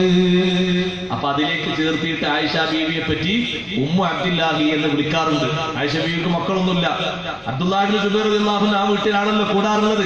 അപ്പോൾ സന്തോഷത്തിന് അങ്ങനെ ഒരു പേര് ആയിഷ ബീവി റളിയല്ലാഹു അൻഹുണ്ട്. അങ്ങനെ മഹദിയിൽ നിന്ന് നല്ല സ്വഭാവങ്ങളല്ലേ കാണുന്നത്. ആയിഷ ബീവിക്കുള്ള ഒരു പതിവ് കഴിഞ്ഞ ദിവസം നാം പറഞ്ഞു, ഞാനത് ആവർത്തിക്കുന്നില്ല. കിട്ടുന്നത് സ്വതക്കയും ആയിഷ ബീവി റളിയല്ലാഹു അൻഹ ഒരു ദിവസം കണ്ടമാനം അങ്ങനെ കൊടുക്കുമ്പോ തമാശക്ക് അബ്ദുല്ലാഹി ഇബ്നു സുബൈർ റളിയല്ലാഹു അൻഹു പറഞ്ഞു, ഇത്ര തോനൊക്കെ കൊടുക്കണം, കുറച്ചൊക്കെ ഒന്ന് കുറച്ചുകൂടെ. സാധാരണ പറഞ്ഞ പ്രയോഗമാണ്, ഇത്ര നന്നായിട്ട് കൊടുക്കണം, കുറച്ചൊക്കെ നമ്മൾ എടുത്തുവെച്ച് കുറച്ചൊക്കെ കൊടുത്താൽ പോരെ. ആ വാക്ക് ആയിഷ ബീവിക്ക് പറ്റിയില്ല. നിങ്ങൾ നോക്ക്, കൊടുത്ത സ്വതക്കയെ പറ്റി പറഞ്ഞാണ്, അങ്ങനെ പറയേണ്ടത് വെറുതെ ഒന്ന് പറഞ്ഞതാണ്. ആയിഷ ബീവി റളിയല്ലാഹു അൻഹ സത്യം ചെയ്തു പറഞ്ഞു, ലില്ലാഹി അലയ്യ നദുറുൻ അല്ലാ ഉകല്ലിമ ഇബ്ന സുബൈർ അബദാ. അല്ലാഹുവിനെ സത്യം ചെയ്ത് നേർച്ചയാക്കി ഞാൻ പറയുന്നു, ഒരു കാലത്തും ഇബ്നു സുബൈറിനോട് മിണ്ടൂല. ആ വാക്കങ്ങോട്ട് കേട്ടപ്പോ അബ്ദുല്ലാഹി ഇബ്നു സുബൈർ റളിയല്ലാഹു അൻഹു പൊട്ടിക്കരഞ്ഞുപോയി. ആയിഷ ബീവിക്കൊന്നും വരാനില്ല, എനിക്കല്ലേ നഷ്ടം. ഞാൻ അവിടുത്തോടൊപ്പം സഹവസിച്ചു കൂടിയത് ഇൽമ് പെറുക്കിയെടുക്കാനാണ്. ഇനിയും എനിക്കൊരുപാട് ഇൽമിന്റെ സമ്പത്ത് കിട്ടേണ്ടതുണ്ട്. മഹാനഷ്ടമല്ലേ എനിക്ക്. സലാം പറഞ്ഞു നോക്കി. ആയിഷ ബീവി റളിയല്ലാഹു അൻഹ സത്യം ചെയ്തിട്ട് സത്യം പൊളിക്കണ്ടെന്ന് കൂടാണ്. ഞാൻ എങ്ങനെ സത്യം പൊളിക്കുന്നില്ല. ഇബ്നു സുബൈർ റളിയല്ലാഹു അൻഹു വീണ്ടും വീണ്ടും വരികയാണ്, സലാം അടക്കുന്നില്ല. കാണുന്നവരോടൊക്കെ പറഞ്ഞു, മഹദി എന്നോട് മിണ്ടുന്നില്ല, നിങ്ങളൊന്ന് സംസാരിപ്പിച്ചു തരുമോ? പല ആളുകൾക്കും ആയിഷ ബീവി റളിയല്ലാഹു അൻഹയോട് പറയാൻ പേടിയാണ്. കാരണം നബി സല്ലല്ലാഹു അലൈഹി വസല്ലം തങ്ങളുടെ കാലത്ത് ആയിഷ ബീവിന്റെ വിഷയത്തിൽ എന്നെ ശല്യം ചെയ്യരുത് എന്ന് ഹബീബ് റസൂലുള്ളാഹി സ്വല്ലല്ലാഹു അലൈഹി വസല്ലം പറഞ്ഞിട്ടുണ്ട്. അപ്പൊ സ്വഹാബത്ത് ചിന്തിക്കണ്, ഞങ്ങൾ പോയി പറഞ്ഞാൽ അത് ശല്യമായാൽ അത് ആയിഷ ബീവിയിൽ മാത്രം ഒതുങ്ങൂലല്ലോ. നിബിതങ്ങൾ അങ്ങനെ വാക്ക് പറഞ്ഞിട്ടില്ല, ലാ തുഗ്ദീനി ഫി ആയിഷ, ആയിഷ ബീവിന്റെ കാര്യത്തിൽ എന്നെ നിങ്ങൾ ശല്യം ചെയ്യരുത്. ഞങ്ങൾ എങ്ങനെ പറയും? അബ്ദുല്ലാഹി ഇബ്നു സുബൈർ റളിയല്ലാഹു അൻഹു കാണുന്നവരോടൊക്കെ പറയുന്നു, ഒന്ന് പരിഹരിച്ചു തരണം. ഉമ്മമാരെ, വർഷങ്ങൾ നീണ്ടിട്ടില്ല, ദിവസങ്ങളെ നീങ്ങി വരുന്നുള്ളൂ. സ്വഹീഹുൽ ബുഖാരിയിൽ പല രൂപത്തിൽ കൊണ്ടുവന്ന ഹദീസാണ്, പല റിപ്പോർട്ടുകളുണ്ട്. ഇമാം മുസ്ലിം റഹ്മത്തുള്ളാഹി അലൈഹി കൊണ്ടുവന്നിട്ടുണ്ട്. ആയിഷ ബീവി റളിയല്ലാഹു അൻഹയോടൊന്ന് മിണ്ടിക്കിട്ടാൻ അവസാനം ആര് പറഞ്ഞാൽ കേൾക്കുമെന്നതിനെ പറ്റി ചിക്കിച്ചികഞ്ഞ് അന്വേഷിച്ച് കണ്ടെത്തി. പറഞ്ഞാൽ ഉടനടി ആയിഷ ബീവി റളിയല്ലാഹു അൻഹ കേൾക്കുന്ന രണ്ട് മഹാന്മാരുണ്ട്. ആരാണത്? നബി സല്ലല്ലാഹു അലൈഹി വസല്ലം തങ്ങളുടെ അമ്മാവന്മാരുടെ കുടുംബത്തിൽപ്പെട്ടവരാണ്. അബ്ദുറഹ്മാൻ ഇബ്നു അബ്ദു യഗൂസ് റളിയല്ലാഹു അൻഹു, മിസ്വർ ഇബ്നു മഖ്റമ റളിയല്ലാഹു അൻഹു രണ്ടുപേരെയും തേടിപ്പിടിച്ച് പോയിട്ട് പറഞ്ഞു, നിങ്ങളൊന്ന് നന്നാക്കി തരണേ, എന്റെ ഭാഗത്തിൽ നിന്ന് വന്ന അബദ്ധമാണ്, ഞാൻ അങ്ങനെ പറഞ്ഞു പോയി, പക്ഷേ മഹദി ഉണ്ടെന്നില്ല. എന്താണതിന് നമുക്ക് പറ്റാൻ പറ്റിയ വല്ല അടവുമുണ്ടോ? ഇബ്നു സുബൈർ റളിയല്ലാഹു അൻഹു അവരോട് പറഞ്ഞു, നിങ്ങൾ വീട്ടുമുറ്റത്തെത്തിയിട്ട് ഞങ്ങൾ കടക്കട്ടെ എന്ന് ഉമ്മാനോട് സമ്മതം ചോദിക്കുമ്പോ ആയിഷ റളിയല്ലാഹു അൻഹ സമ്മതമാണെന്ന് പറയുമ്പോ നിങ്ങൾ ചോദിക്കണം, ഞങ്ങൾ എല്ലാവരും കടക്കട്ടെ, എല്ലാവരും കടന്നോളൂ എന്ന് പറഞ്ഞാൽ നിങ്ങൾ നേരെ ഹിജാബിന്റെ വിരിയുടെ ഇപ്പുറത്ത് നിൽക്കണം, ഞാൻ ഉള്ളിലേക്ക് കടന്നുചല്ല. ഇതുവരെ അങ്ങോട്ട് കേരട്ട് നിൽക്കുമ്പോൾ മിണ്ടാട്ടം കിട്ടിയിട്ടില്ല. അതുകൊണ്ടാണ് ഇങ്ങനെ പറയുന്നത്. ആ രണ്ട് സഹാബിമാരും വന്നു, അവർ ചോദിച്ചു, സമ്മതം ചോദിച്ചു, അനദുഖുൽ, ഉള്ളിലേക്ക് കടക്കട്ടെ. മഹദി പറഞ്ഞു, ദുഖുലു, കടന്നോളൂ എന്ന് പറഞ്ഞു. അയദുഖുലു കുല്ലുനാ, ഞങ്ങൾ എല്ലാവരും കടക്കട്ടെ. ഇബ്നു സുബൈർ റളിയല്ലാഹു അൻഹു കൂട്ടത്തിലുണ്ട്, മിണ്ടുന്നില്ല. പക്ഷെ കടക്കാനുള്ള ഒരു പെർമിഷൻ ഉണ്ടാക്കിയെടുക്കാം. എല്ലാവരും കടക്കട്ടെ എന്ന് ചോദിച്ചപ്പോ മഹദി പറഞ്ഞു, ഉദ്ഖുലു കുല്ലുകും, എല്ലാവരും കടന്നോളൂ എന്ന് പറഞ്ഞു. ആ രണ്ട് സഹാബിമാരും നേരെ വിരിയുടെ ഇപ്പുറത്ത്, അബ്ദുല്ലാഹി ഇബ്നു റളിയല്ലാഹു അൻഹു വിരി നീക്കി അപ്പുറത്തെത്തി. ആയിഷ ബീവി റളിയല്ലാഹു അൻഹയോട് പറഞ്ഞു, സമ്മതം കിട്ടിയിട്ട് വന്നതാണ്, എല്ലാവരോടും കടക്കാൻ പറഞ്ഞ കൂട്ടത്തിൽ ഞാനും ഉണ്ട്, എല്ലാവരോടും കടക്കാനല്ലേ പറഞ്ഞ കൂട്ടത്തിൽ ഞാനും ഉണ്ട്, സമ്മതം കിട്ടി വന്നതാണ്, മിണ്ടിയേ പറ്റൂ, മിണ്ടിയിട്ടേ പോകൂ. മിണ്ടാൻ വേണ്ടി പറഞ്ഞപ്പോ ആയിഷ ബീവി റളിയല്ലാഹു അൻഹ തലതാഴ്ത്തി നിൽക്കുകയാണ്. ഇപ്പുറത്ത് മറയുടെ ഇപ്പുറത്ത് നിൽക്കുന്ന രണ്ട് പ്രഗൽഭരായ സ്വഹാബിവര്യന്മാർ അവർ ഓതിക്കൊടുക്കുന്നു, മഹദി നിങ്ങൾക്കറിയൂലേ ഹദീസ്, ലാ യഹില്ലു ലിമുസ്ലിമിൻ അൻ യഹ്ജുറ അഖാഹു ഫൗഖ സലാസ്. ഹദീസ് അങ്ങോട്ട് കേട്ട് ആയിഷ റളിയല്ലാഹു അൻഹ കരഞ്ഞുപോയി. മുത്തുനബി സല്ലല്ലാഹു അലൈഹി വസല്ലം പറഞ്ഞിട്ടില്ലേ ബീവി, 3 ദിവസത്തിലധികം പിണങ്ങാൻ പാടില്ല, ഒറ്റ ദിവസവും പിണങ്ങാൻ പാടില്ല. പക്ഷേ 3 ദിവസമാകുമ്പോഴേക്ക് ഏറെക്കുറെ ഇതിന്റെ മോർച്ചൊക്കെ കുറയും, ഗൗരവമൊക്കെ കുറയും. അപ്പൊ അങ്ങോട്ട് മിണ്ടണമെന്നാ പറഞ്ഞർത്ഥം. 1 മിനിറ്റും പിണങ്ങാൻ പാടില്ല. പിന്നല്ലേ 3 ദിവസം അവധി, 3 ദിവസം പെർമിഷൻ ഉണ്ടെന്ന് കരുതണ്ട, ഒറ്റ സെക്കൻഡും പെർമിഷൻ ഇല്ല. അങ്ങനെ സംഭവിച്ചു പോയാൽ 3 ദിവസം കൊണ്ട് അതിന്റെ കാര്യഗൗരവം തീർന്നിട്ട് മിണ്ടണമെന്നാ പറഞ്ഞർത്ഥം. ഇതിങ്ങനെ പറഞ്ഞു കൊടുക്കുമ്പോ മഹദി സംസാരം തുടങ്ങി. ഞാൻ എന്റെ സത്യം ഒഴിവാക്കുന്നു, സത്യം ഞാൻ പൊളിക്കുന്നു. ഇബ്നു സുബൈർ തങ്ങളോട് സംസാരം തുടങ്ങി. അപ്പൊ പിന്നെ സത്യം ചെയ്തതിന് കഫാറത്ത് കൊടുക്കേണ്ടതില്ലേ? പ്രായശ്ചിത്തം കൊടുക്കേണ്ടതില്ലേ? ഫകഫാറത്തുഹു ഇത്ആമു അശറതി മസാകീന മിൻ ഔസതി മാ തുത്ഇമൂന അഹ്ലീകും ഔ കിസ്വതുഹും ഔ തഹരീറു റഖബ വമൻ ലം യജിദ് ഫസിയാമു സലാസതി അയ്യാം ദാലിക കഫാറത്തു അയ്മാനികും ഇദാ ഹലഫ്തും വഹ്ഫളൂ അയ്മാനകും. അല്ലാഹു പറഞ്ഞു, പ്രായശ്ചിത്തം കൊടുക്കണം. സത്യം ചെയ്തത് പൊളിഞ്ഞാൽ ഒന്നുകിൽ ഒരു അടിമയെ മോചിപ്പിക്കണം, അല്ലെങ്കിലോ 10 മിസ്കീന്മാർക്ക് ഭക്ഷണം കൊടുക്കണം. ഭക്ഷണം വെച്ച് വിളമ്പലല്ല, ഓരോ മിസ്കീനും മരമുദ്ദ് വീതം കൊടുക്കേണ്ടതുണ്ട്. അല്ലെങ്കിലോ 10 മിസ്കീന്മാർക്ക് വസ്ത്രം കൊടുക്കണം. അതിനൊന്നും സാധിക്കൂലെങ്കിൽ 3 ദിവസം നോമ്പ് നോക്കണം. അപ്പൊ നീ കഫാറത്ത് കൊടുക്കാൻ തീരുമാനിച്ചു. ആ ഒരൊറ്റ വിഷയത്തിൽ ആയിഷ റളിയല്ലാഹു അൻഹ 40 അടിമകളെ മോചിപ്പിച്ചു. നിങ്ങൾ ഒരടിമയെ മോചിപ്പിച്ചാൽ മതി. സത്യത്തിന് സ്വതക്ക ഏറിയിട്ട് ആ പണക്കുന്നതിനുണ്ടായിരുന്നു. ആ സ്വതക്ക പരിഹരിച്ചെടുത്ത് മഹദി കൊടുത്തത് അത്രേ 40 അടിമകളെ മോചിപ്പിച്ചു.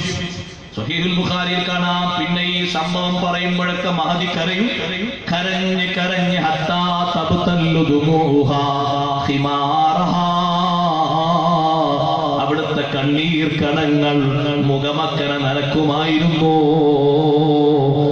ഉമ്മമാരെ, അമ്മായിമ്മമാരോട് പിണങ്ങി നിൽക്കുന്നവരുണ്ടെങ്കിൽ, സഹോദരങ്ങളോട് പിണങ്ങി നിൽക്കുന്നവരുണ്ടെങ്കിൽ, സ്വന്തം ഉമ്മ ഉപ്പാരോട് പിണങ്ങി നിൽക്കുന്നവരുണ്ടെങ്കിൽ, അള്ളാഹു പറയുന്ന മസ്ലഹത്തിന്റെ വിഷയം കേൾക്കുന്നില്ലേ?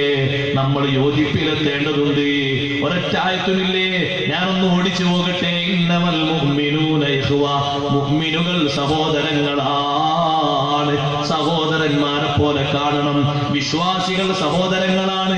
എന്തേ അല്ലാഹു അങ്ങനെ പറയാനുള്ള കാരണം? വിശ്വാസികൾ സഹോദരങ്ങളാണ്. അതേ, വിശ്വാസത്തിന്റെ പേരിലുള്ള സാഹോദര്യം ഒരു കാലത്തും മുറിയൂല. എന്തിലാണ് സാഹോദര്യം? ഫിദ്ദീനി വൽ ഹുർമതി. ദീനിലും സാഹോദര്യമുണ്ട്, ബഹുമാനത്തിലും സാഹോദര്യമുണ്ട്. തറവാടിന്റെ സാഹോദര്യ ബന്ധമല്ലല്ലോ. ഏറ്റവും വലിയ ബന്ധം ഏതാണ്? ഇമാം ഖുർത്തുബി തങ്ങൾ പറയുന്നു, വലിഹാദാ ഖീല ഉഖുവത്തുദ്ദീനി അത്ബത്തു മിൻ ഉഖുവത്തിൻ നസബ്. തറവാട് ബന്ധത്തിലുള്ള സാഹോദര്യത്തെക്കാളും ഏറ്റവും സുസ്ഥിരമായ സാഹോദര്യ ബന്ധം മതത്തിന്റെ സാഹോദര്യ ബന്ധമാണ്, വിശ്വാസത്തിന്റെ സാഹോദര്യ ബന്ധമാണ്. എന്തേ? ഫഇന്ന ഉഖുവത്തൻ നസബി തൻഖതിഉ ബിമുഖാലഫത്തിദ്ദീൻ. വിശ്വാസത്തിൽ എതിര് വന്നാൽ തറവാട് ബന്ധത്തിലുള്ള സാഹോദര്യ ബന്ധം മുറിഞ്ഞുപോയി. വിശ്വസിക്കാത്തത് കൊണ്ടല്ലേ നൂഹ് നബി അലൈഹിസ്സലാമിനോട് അള്ളാഹു പറഞ്ഞത്, നൂഹ് നബിയേ ഇന്നഹു ലൈസ മിൻ അഹ്ലിക.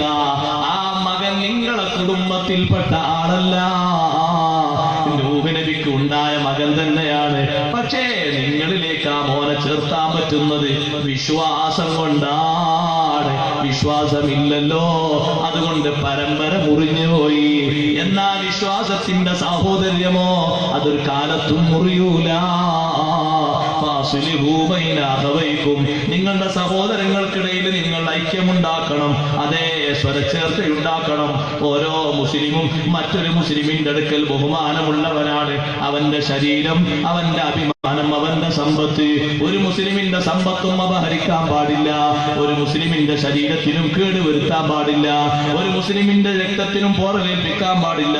ഇത് പറഞ്ഞിട്ട് നബി സല്ലല്ലാഹു അലൈഹി വസല്ലം എണ്ണി പറഞ്ഞു, യഥാർത്ഥ മുഅ്മിനാണോ മറ്റൊരു മുഅ്മിന് ദുൽമ ചെയ്യൂല, മറ്റൊരു മുഅ്മിനെ അയിബാക്കൂല, മറ്റൊരു മുഅ്മിനെ ചെറുതാക്കൂല.